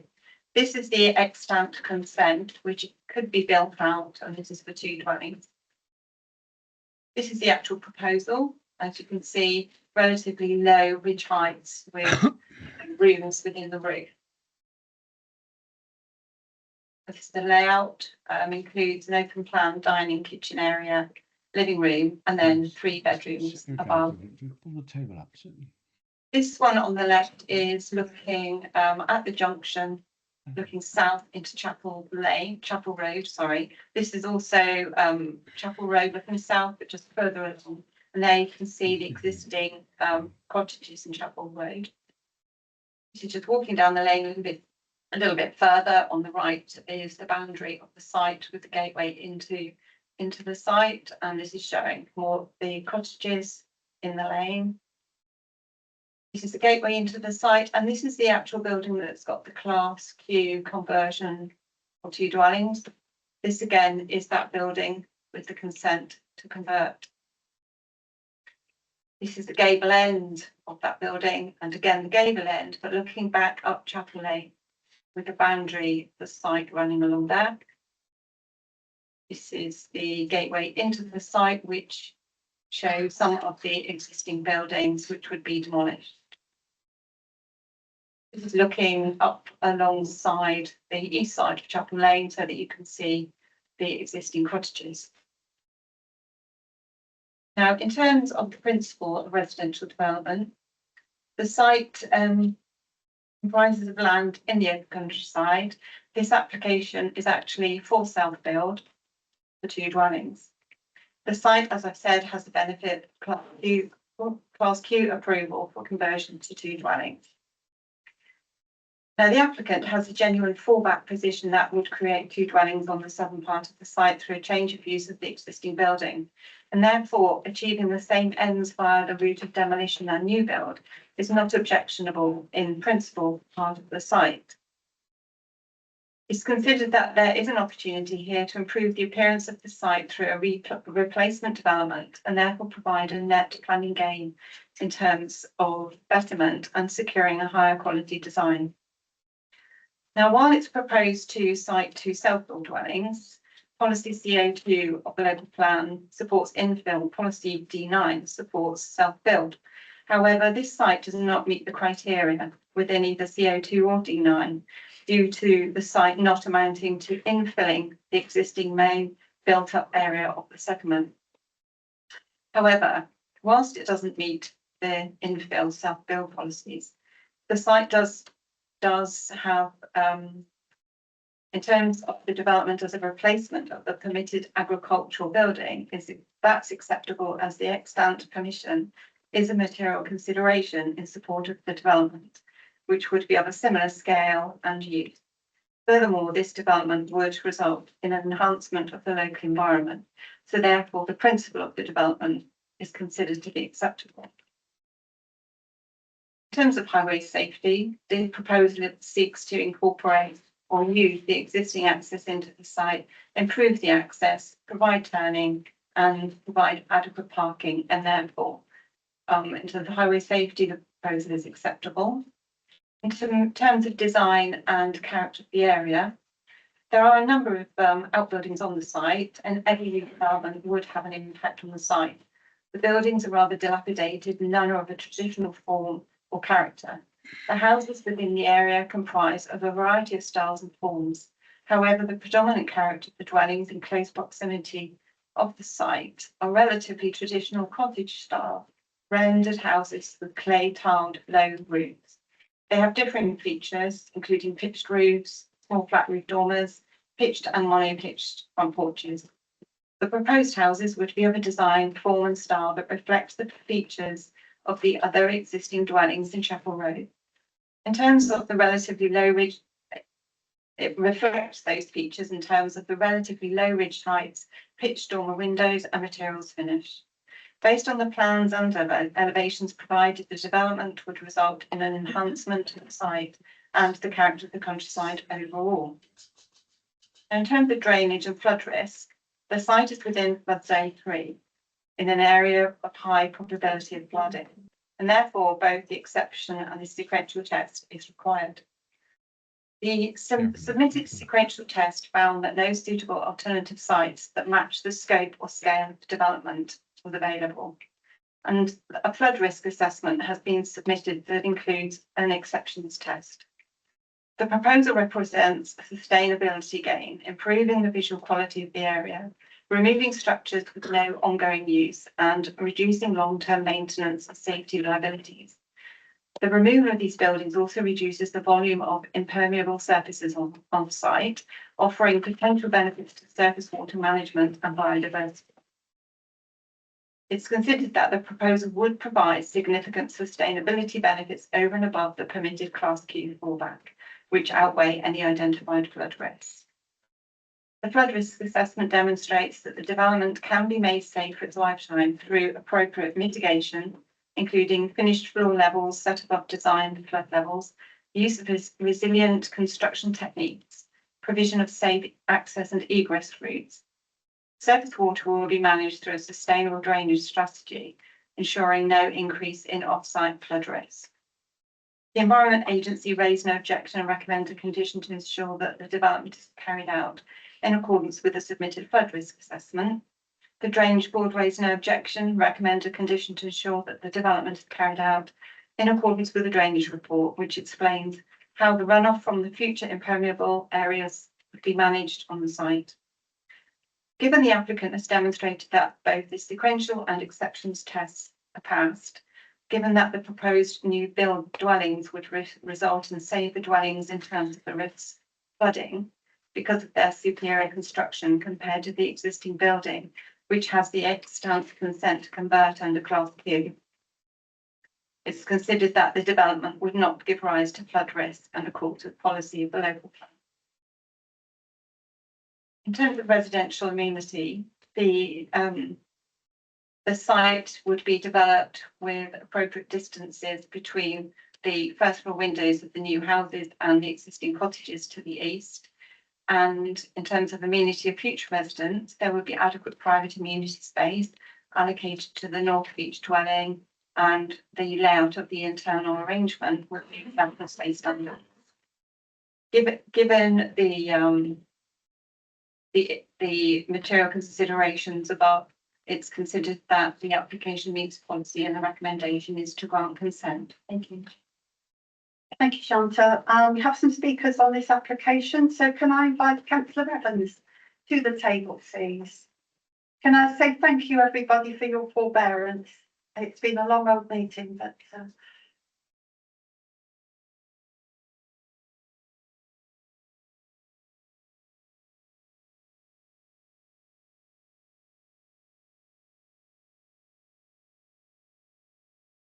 Thank you, Madam Chairman. I do feel very embarrassed by the state of my local plan compared to others that have been brandished today. Maybe it's been overused and thrown around the room too frequently.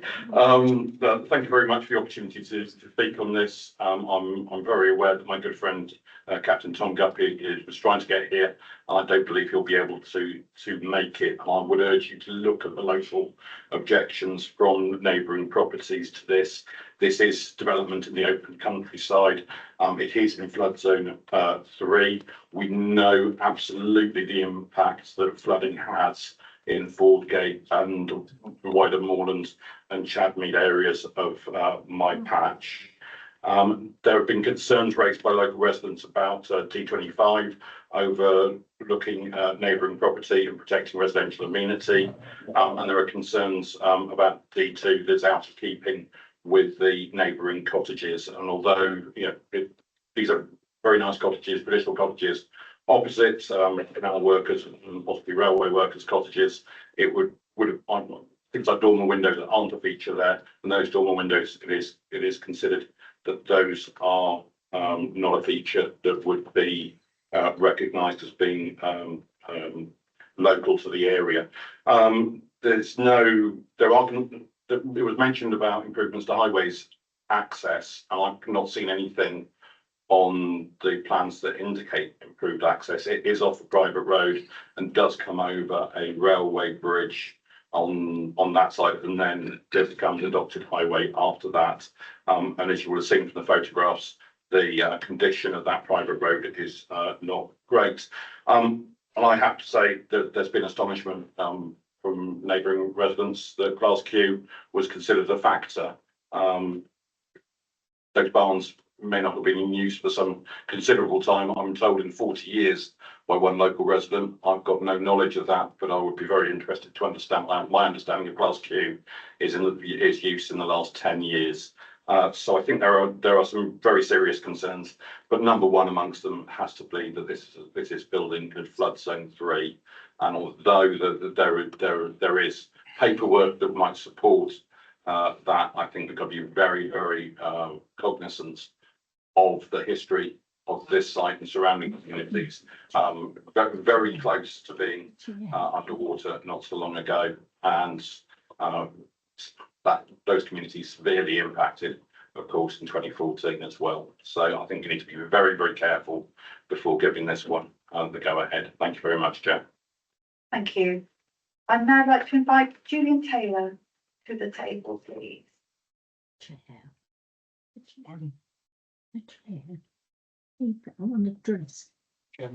Before I start, I have some photographs here of the floods of water in 2023. Oh, sorry. Yeah. Apologies.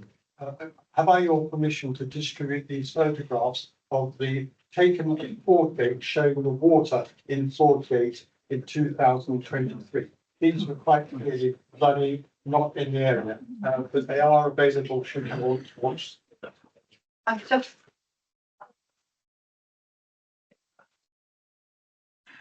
I've just been advised that that's not possible. They should have been submitted before, I'm afraid. I'm sorry, but please be assured, these photographs are here available should individual members want to come and look at. Thank you. Good. Chairman, I come to this meeting as a Fordgate resident. The issue why it's here is because of flood risk and flooding. I think I know about flooding. We were out of our house for 8 months in 2014. We had 1 metre of water came in. All of the residents in most of Moreland and Fordgate were evacuated, including this site. This site was lower than where our house is. It was under 1 metre of site for a considerable length of time. Our insurance, the cost economically are serious. Our insurance company paid out over £300,000, and the cost to the residents and the cost of the insurance company, cost of the county council and district councils went into many, many millions of pounds. So much so that the European community offered nearly £30 million to us just for. We had water coming from Northmoor and the main drain. We had water coming from Park Brook, which runs directly adjacent to this site, and it was made worse because the effluent in that water came from the North Pendleton sewage works. The floods were caused certainly by heavy rainfall, but also very significantly by the lack of maintenance deliberate on the Barrett, the lack of maintenance on the drainage systems, and this was part of the introduction of the austerity programme. So and then we go on to think about whether or not it meets planning requirements. The latest September 2025 PPG sequential test has not been met. This is the up-to-date planning legislation. Climate change is happening, and it's happening now. We get wetter periods now than we used to. We get red water flowing through our ditches. When we came here, it took 4 days to get from the Quantox. It now takes less than 24 hours. The EA has cut back on maintenance on virtually all of our sites. The pumping station is inadequate. The additional pumping pipes are meant to have temporary pumps coming in. These are a national resource, and as happened last year, they're unlikely to be allocated to us. They will go to urban areas with great population. The situation is, I have to say, I have experienced flooding. We have had a significant damage. There has been irreparable health problems in our community. We had at least 1 death. I have to get up in the night sometime when it's raining to check whether or not the water's coming across. Members, this is a real social responsibility that goes beyond planning. This is about a duty of care to the community, a duty of care to individuals. Please do not allow more houses, more residents to be put for this. Thank you. Thank you. And the photographs are there for you to see. That is graphic, real evidence. Thank you. It seems that we haven't got Mr. Thomas Duffy with us, so we will go on to Councillor Bradford, who has been waiting online. Councillor Bradford, can you hear me? I can hear you loud and clear. Okay, it's your turn to speak now. You'll have 3 minutes. We'll let you know when you have got 1 minute left. So just start when you're ready. Okay, thank you very, very much. Well, good evening, Madam Chairman, members of the committee and planning officers. You've had a long day today. You've had a really, really long day, and this is not an easy one. But I do think the planning officers set the case out very, very well, which is a difficult application. Very, very difficult. It'll bring new life into the area, a bit of development. I've been any for years in that place. New life is what's wanted in some of these areas. I hear Julian Taylor speak very passionately again about the flooding, and we all sympathise very, very much with him what happened in 2014. I was deeply involved with that, going down to Moreland and Foregate, looking at these sort of situations. But at the end of the day, the world doesn't stop because of what happened in 2014, I'm afraid to say. I did actually go down to Fort Gate last Saturday, actually, and who did I run into but Julian Taylor? So I wanted a second look at this and get a few things clear in my mind. And we had to said a few words on the side. He was walking his dog like we would, and I drove on, and that was it. But I was really concerned about it, so I went and had a second look, probably a third look, because it's been going on a long time now, and it's about time it was resolved. It's really took a lot of officer time up and councillors' time looking at this, and I hear what Councillor Revens said as well. You felt very passionate as well about the flooding situation, etc. I did talk to the neighbour, actually, who lives very near the canal. In 2014, his garden flooded, but his house did not flood. And we've had development just across the canal in the last 10 years on the same plateau as this is likely to be built if anything happens. So really, you know, I have to stick with my guns and think a development like this will breathe a little new life into the area, which is needed. And I do accept everybody else's views and the concerns. And what's going to happen to it if nothing's done? What a mess it looks there at the moment. It needs to be tidied up and made in ship-shape condition. So I have no hesitation in supporting this application, Madam Chairman. And thank you very much for your patience again and your long patience today. Thank you very much. Good night to you all. Thank you, Councillor Radford. Thank you. Can I invite Paul Herbert from North Petherton Town Council to the table, please?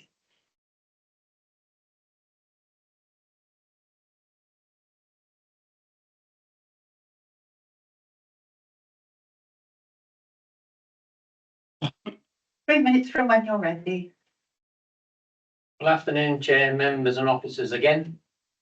It is disappointing to see this application for the 5th time, and it is being recommended for approval.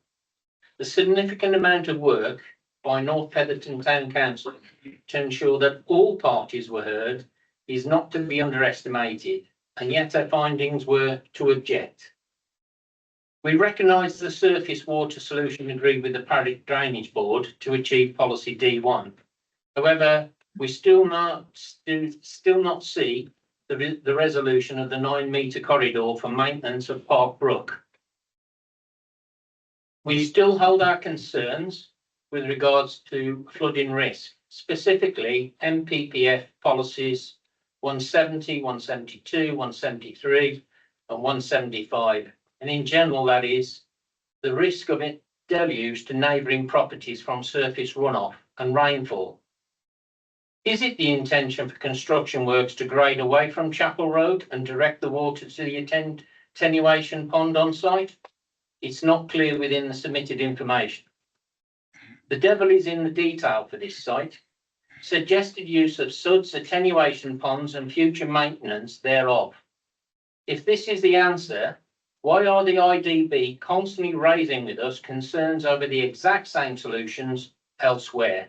The lack of maintenance, the ineffectual SUDS causing Park Brook to struggle, giving rise to capacity issues at Northmoor pumping station. One such incident as recent as 2024. Somerset Highways, originally objected as the red line of the site does not extend to the public highway. A statement still held on your records. The highway is at least 100 metres away, and yet the report quotes standing advice without the caveat, as stated on the 16th of the 10th, 24 and the 9th of the 1st, 25. D40, management of transport and traffic impacts. The only plausible means of transport is by private vehicle. There's no bus route, no school bus, not particularly safe for pedestrians or cyclists.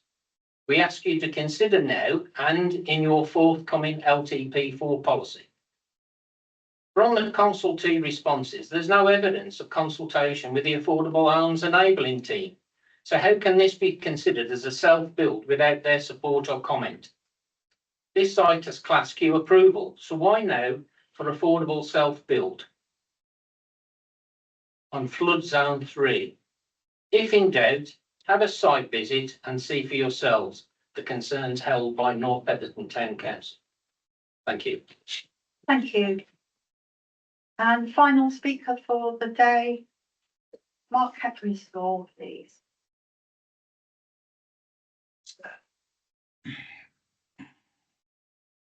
Would you, Use those and distribute them if you want. I can't, I'm afraid, Can I- protocol, sorry. Can I, we are sort of, it's been a long afternoon. I If know you would it like to start your Right, no problem at all. submission. Right, ready. Okay, good afternoon to all of you. My name is Mark Heavenstorm Sutherland PLS and I'm the agent for this application. The application relates to a site at Chapel Road Ford Gate. The site is located at the northern end of Chapel Road on the western side, approximately 0.2 hectares in size. The application site comprises of agricultural land and 5 barns of varying sizes, most of which are in a very poor state in terms of their condition and visual appearance. The barn which is in the best condition is one which is located at the southeastern corner of the site. This barn was the subject of an application in 2023 which proposed the conversion of the building to create a pair of new semi-detached dwellings using the permitted development rights granted by Class Q. Class Q application was approved by the council on 31st of October 2023 and it remains extant today. The principle of creating 2 new dwellings at the application site has therefore already been established by this decision. At this point, I would like to draw your attention to the ruling of the Court of Appeal in the case of Mansell versus Tonbridge and Malin Borough Council, which is a key UK planning law case from 2017. In this case, the court concluded that a permitted development right, like Class Q permitted development rights, can be a material consideration for an alternative development proposal, such as the proposal which is in front of you today, which proposes the erection of 2 new self-built dwellings at the application site as opposed to the creation of 2 new market dwellings by means of the approved barn conversion. 2 dwellings which have been proposed as an alternative to the Class Q conversion will be sited in the same location as the existing barn which benefits from the Q consents. They will be very similar in terms of size and appearance to the dwellings which have already been permitted at the site under Class Q. In the event of planning permission being granted, all of the existing barns will be demolished and removed from the site and the application site will be landscaped accordingly to create a private garden area for each of the new dwellings, as well as a parking area to serve the new dwellings. The parking area is compliant with the relevant parking standards and will include visitor parking as well for future occupiers, as well as for future occupiers to ensure that there is no demand for on-street parking as a consequence of the proposed development. The proposal will see the physical condition of the application site, which is generally in an unkempt, deteriorating state, and which is detrimental to the visual aesthetics of the local area, significantly enhanced to the point where the site is no longer a blight on the local landscape. The application has been through the consultation process and there are no objections from any of the statutory consultees, including the Environment Agency and the Internal Drainage Board, who were both consulted about the proposal specifically in relation to risks from flooding. I must also refer to the fact that the planning application has been recommended for approval by the planning officer, who has provided a very thorough report in support of the recommendation. I must therefore respectfully request on behalf of the applicant that members of the committee look upon this application favourably, as it is fully compliant with planning policy at both local and national level and is accordant with the planning law precedent which was established by the court ruling in the Mansell case. Thank you very much for your time. Thank you. Are there any issues that you wish to pick up from that? I made a note about the Class Q and use of the barn, but I'm assuming that's relevant to the previous extant application. I could clarify a couple of points. In terms of the Class Q, that's already been granted and that's done and dusted, if you like. So can't do anything about that. That's got an approval to convert the barn to 2 dwellings. There was reference to the double windows not being in keeping, and my view is that they would be in keeping with the character of the area. There was reference to overlooking of the new dwellings in relation to the neighbouring properties opposite. I've looked at the distances. There would be a distance of 8.5 metres from window to garden of a neighbouring property and 16 metres from the window to window of a neighbouring property, which is on the other side of the road. So that's why the recommendation there is to approve and say there's no adverse impact on residential amenity. In terms of improving the access to the site, I wasn't referring to the Chapel Road itself. I was just referring to the access into the site. Chapel Road is a private road and it doesn't become a highway until it's gone over the railway bridge. In terms of the drainage, you'll see conditions number 6, and condition number 6 relates to the condition recommended by the Environment Agency, and condition number 13 is the one recommended by the Drainage Board in order to deal with surface water drainage.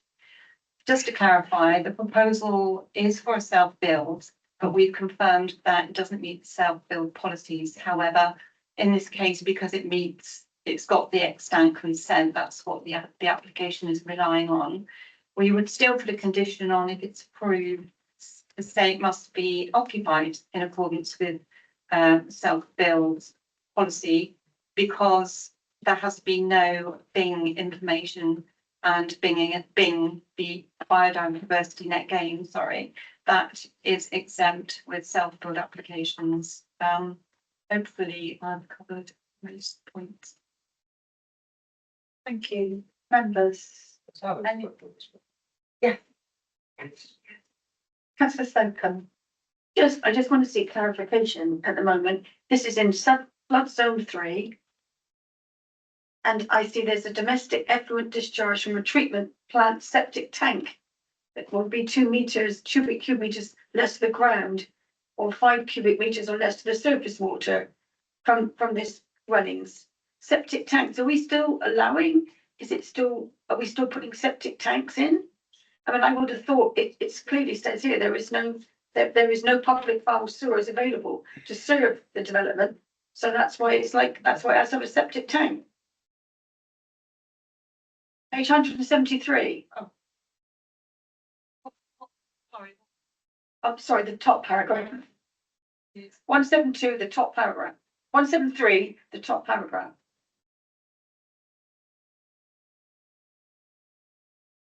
Have I just read that wrong? Because tell me, I'm sorry if I have.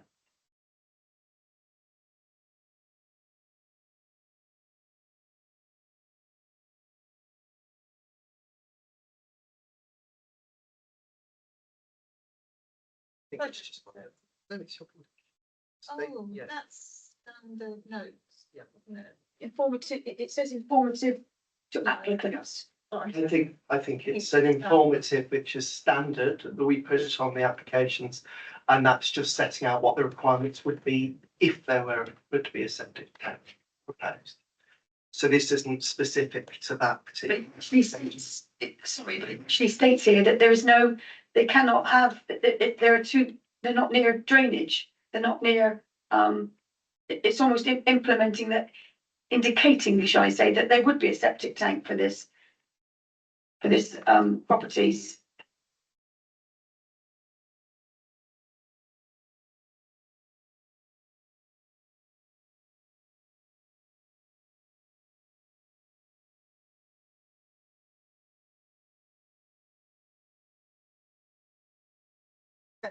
Yeah, just to, Somebody please clarify for us. just to say that condition 11 requires a written scheme for the disposal of foul waste to be submitted to us, and that no part of the development should be brought into use until the drainage system has been constructed in accordance with the approved scheme.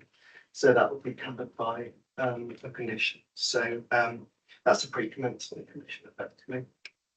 So is there clarification that would not be a septic tank in that location, given it? Well, no, we've just asked for details of what the foul sewage provision would be in this instance, and then that would be assessed in accordance with in consultation with the drainage people. Here are internal drainage bodies. I can't say that wouldn't be a septic tank. I mean, there are septic tanks that are allowed and permitted. I think it's the particular location, given its susceptibility to flooding, as most of us in this room know and have seen the photographs. Councillor Filmer. Madam Chairman, can I just, sorry, I just wanted to say that this is a new build, and what I'm saying is in this locality, what you've just said, to put one in was a possibility of a septic tank is just criminal. Sorry, Chairman, I don't want to sort of through you, but there's already an approved dwelling. there, so, you know, Yes. so it's just that, so that will need drainage. I'm sorry, I just wanted to make, having a build now with a septic tank, it just seems, Oh, I see, sorry. Sorry, that's It's not what I'm saying. specific to this.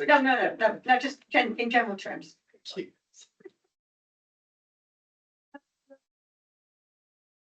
I think this application is difficult because if we were starting with a blank piece of paper, this would definitely be not the place to be putting this development. The problem is we're not. Class Q has come in and granted 2 dwellings in this location in effect. And much as it's the thing that I don't like with Class Q, because it always used to be you converted the barn because it was worth converting. And then you did it. Now you don't, you get the Class Q, and then time after time we're seeing people come in and replace it with what are in effect better developments, but it's not what barn conversions were originally about. But that's, the game has changed. So in terms of this, we have 2 dwellings already with permission there. In terms of all the concerns that have been raised by the public, and I totally understand what they're raising, but in effect those battles have already been lost by the fact we've got 2 dwellings granted for this location. It's now a question of, do we go with what they've got permission for? And I would be appreciated of the beautiful development that there was planned for the barn conversion, because to be, that's what we'd have got now. Where's the one that was the permission that was granted at the Class Q? That one. So in terms of out of character with the neighbouring dwellings, I would have to say what's been put forward now is an awful lot better than what's there. We're not adding additional dwellings to that site. So in terms of adding to flood risk or adding to traffic, that's not part of our calculation anymore because they've got permission for 2 dwellings. So I can't see that the officer has done anything other than do what is the right application for or the right result for this. That fallback position to Class Q trumps everything. Now, the thing I was confused about with the whole self-build thing was mentioned, but not in the description. Now, I understand that's because that helps deal with the biodiversity net gain, so that's been explained. But as I say, with what's in front of us and where we're starting from, I think the recommendation is the right one. I won't move it yet because I'll let others comment because there may well be other views, but that's the position that I'm in. And would say it's not responding really, but in terms of the Part Q conversions and fallbacks, I'm totally with you. I mean, I don't need to show my bias, but I'm not a big fan of, you know, coming in with fallback positions on Part Qs, because at the end of the day, the whole purpose of bringing in that permitted development right was to retain existing buildings that otherwise were not being used. And I do think it can be overused, but that's not to take away from our recommendation, which I agree with. And the thing I would say to members is that one of the keys about a Part Q fallback is that the fallback needs to be worse than what's being proposed now. And that's the key. So the key determination for you really is what's before you. Is that going to be a betterment? Is it going to be an enhancement on what you would get otherwise? If you genuinely believe that the fallback position would be, so it has to have a likelihood of coming forward. And I would say that given that it's, you know, given the value of the property, I think it is likely to come forward, so you can give that material cladding weight to the fallback position, so that the recommendation, in my opinion, is right. There is an appeal decision recently where there was a Part Q fallback, and I don't know if I have time to cover it today, but the inspector basically said, yes, there's a Part Q fallback, but the Part Q fallback position is actually better than what's being proposed. And so that wasn't sufficiently given sufficient weight. So it does follow the argument. Thank you for that. Helpful. Any further comments?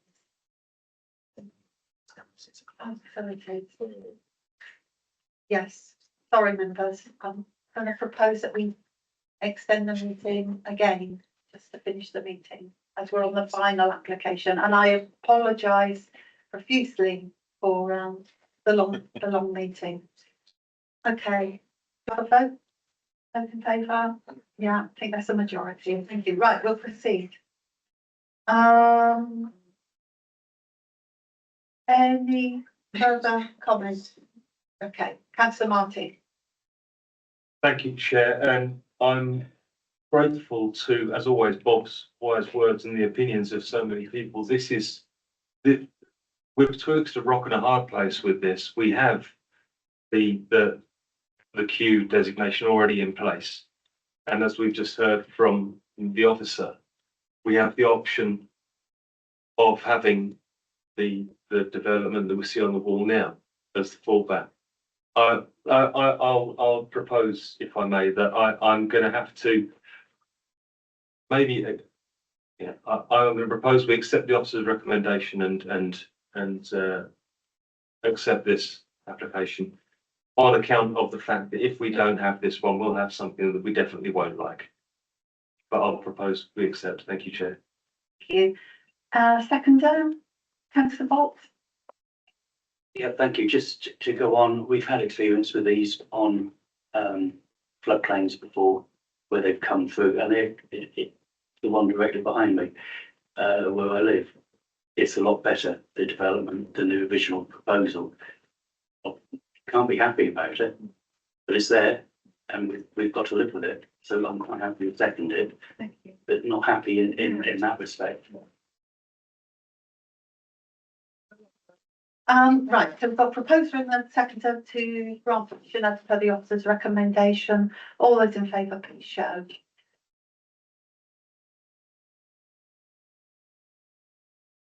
Nine against. Two. That's the full number, isn't it? Any abstentions? No. Okay, that's carried. Thank you. Right, we go on to the appeals, please.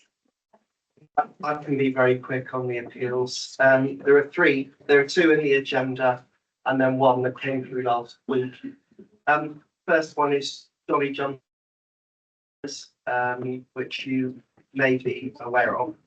This was a proposal at Brent Knoll, Upper Battleborough Farm. It was a proposal for a effectively indoor play area, cafe and farm. Sorry for all, yeah. The key issue here was impact on the character of the area, impact on highway safety, and the impact on the scheduled action monument, which is Brent Knoll Hillport. The inspector looked at this. In terms of highway safety, the inspector did not agree that there would be a significant impact on highway safety. So that issue was sort of thrown out. But in terms of the proposed development's impact on the character and appearance of the area, the inspector did feel this was a very prominent location with a very large building. And although the applicant had put in a revised plan showing a smaller building under what's called the wheat crop principles, the inspector felt that the changes were so significant that they couldn't accept that because it hadn't been subject to public consultation. Notwithstanding that, the inspector did say even if they had been able to accept them, they felt that the building was too large. And that they felt that it would affect the setting of the ancient monument. Now, obviously, we're very keen to support rural diversification and we want to support rural businesses. So we are trying to sort of, I am responding to a request from the leader to try and give some help to the applicant where we can. I think there would need to be some looking at the overall scale of the development, and perhaps starting with something more modest in this particular location, or looking at an alternative location. But it was dismissed, and the request for costs against the council was also thrown out. Just to comment on that, and obviously it will be up to us to have discussions with Gavin as you wish. I don't think either as one of the ward members or the parish council were opposed to the principle of having a development probably putting on the side of the most prominent hill in Somerset, in that area of Somerset, cannot be the right location. The only concern that I would have from what you've said is if you start with something small, we'll then have a series of potential additions, which by salami slice will then increase it back potentially to a size. So just be a little careful as to what doors we open.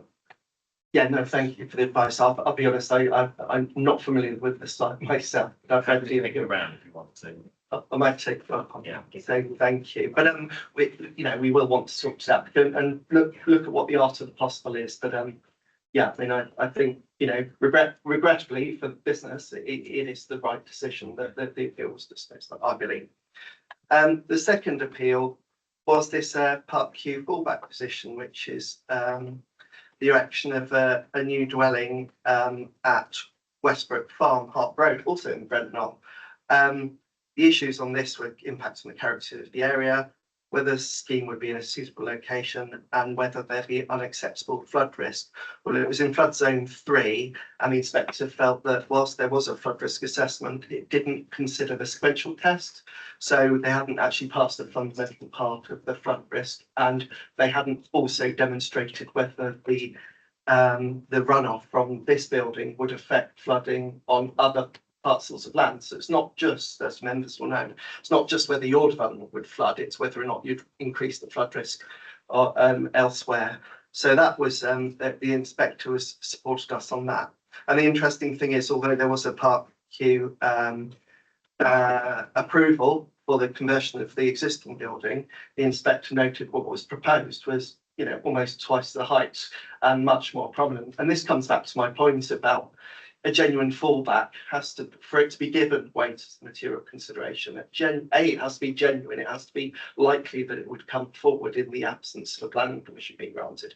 But B, you shouldn't be granting something that where the fallback position would be better in planning terms. So the inspector felt the impact on the character of the area was unacceptable.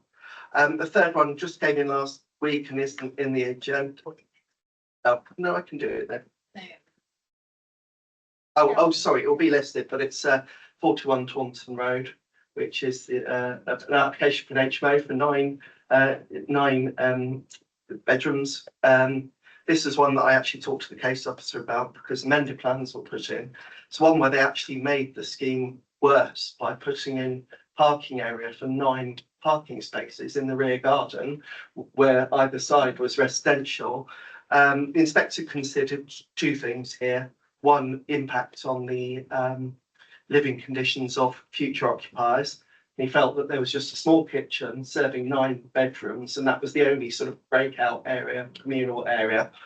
Felt that there was a small area of, a sufficient area of outdoor garden area, even with the parking, but that the parking itself going into the back garden with 9 spaces and turning area was unneighbourly to neighbouring properties in terms of the movements.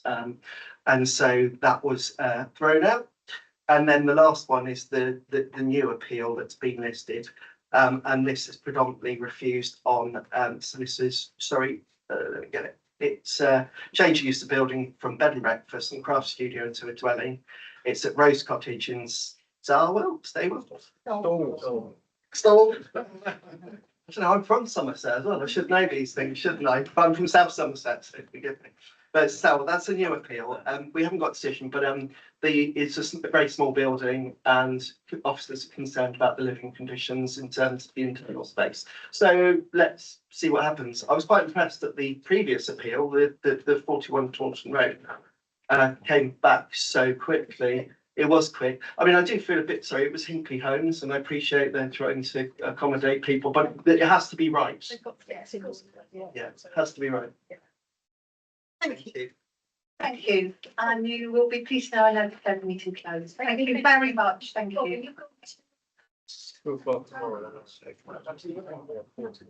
Hello.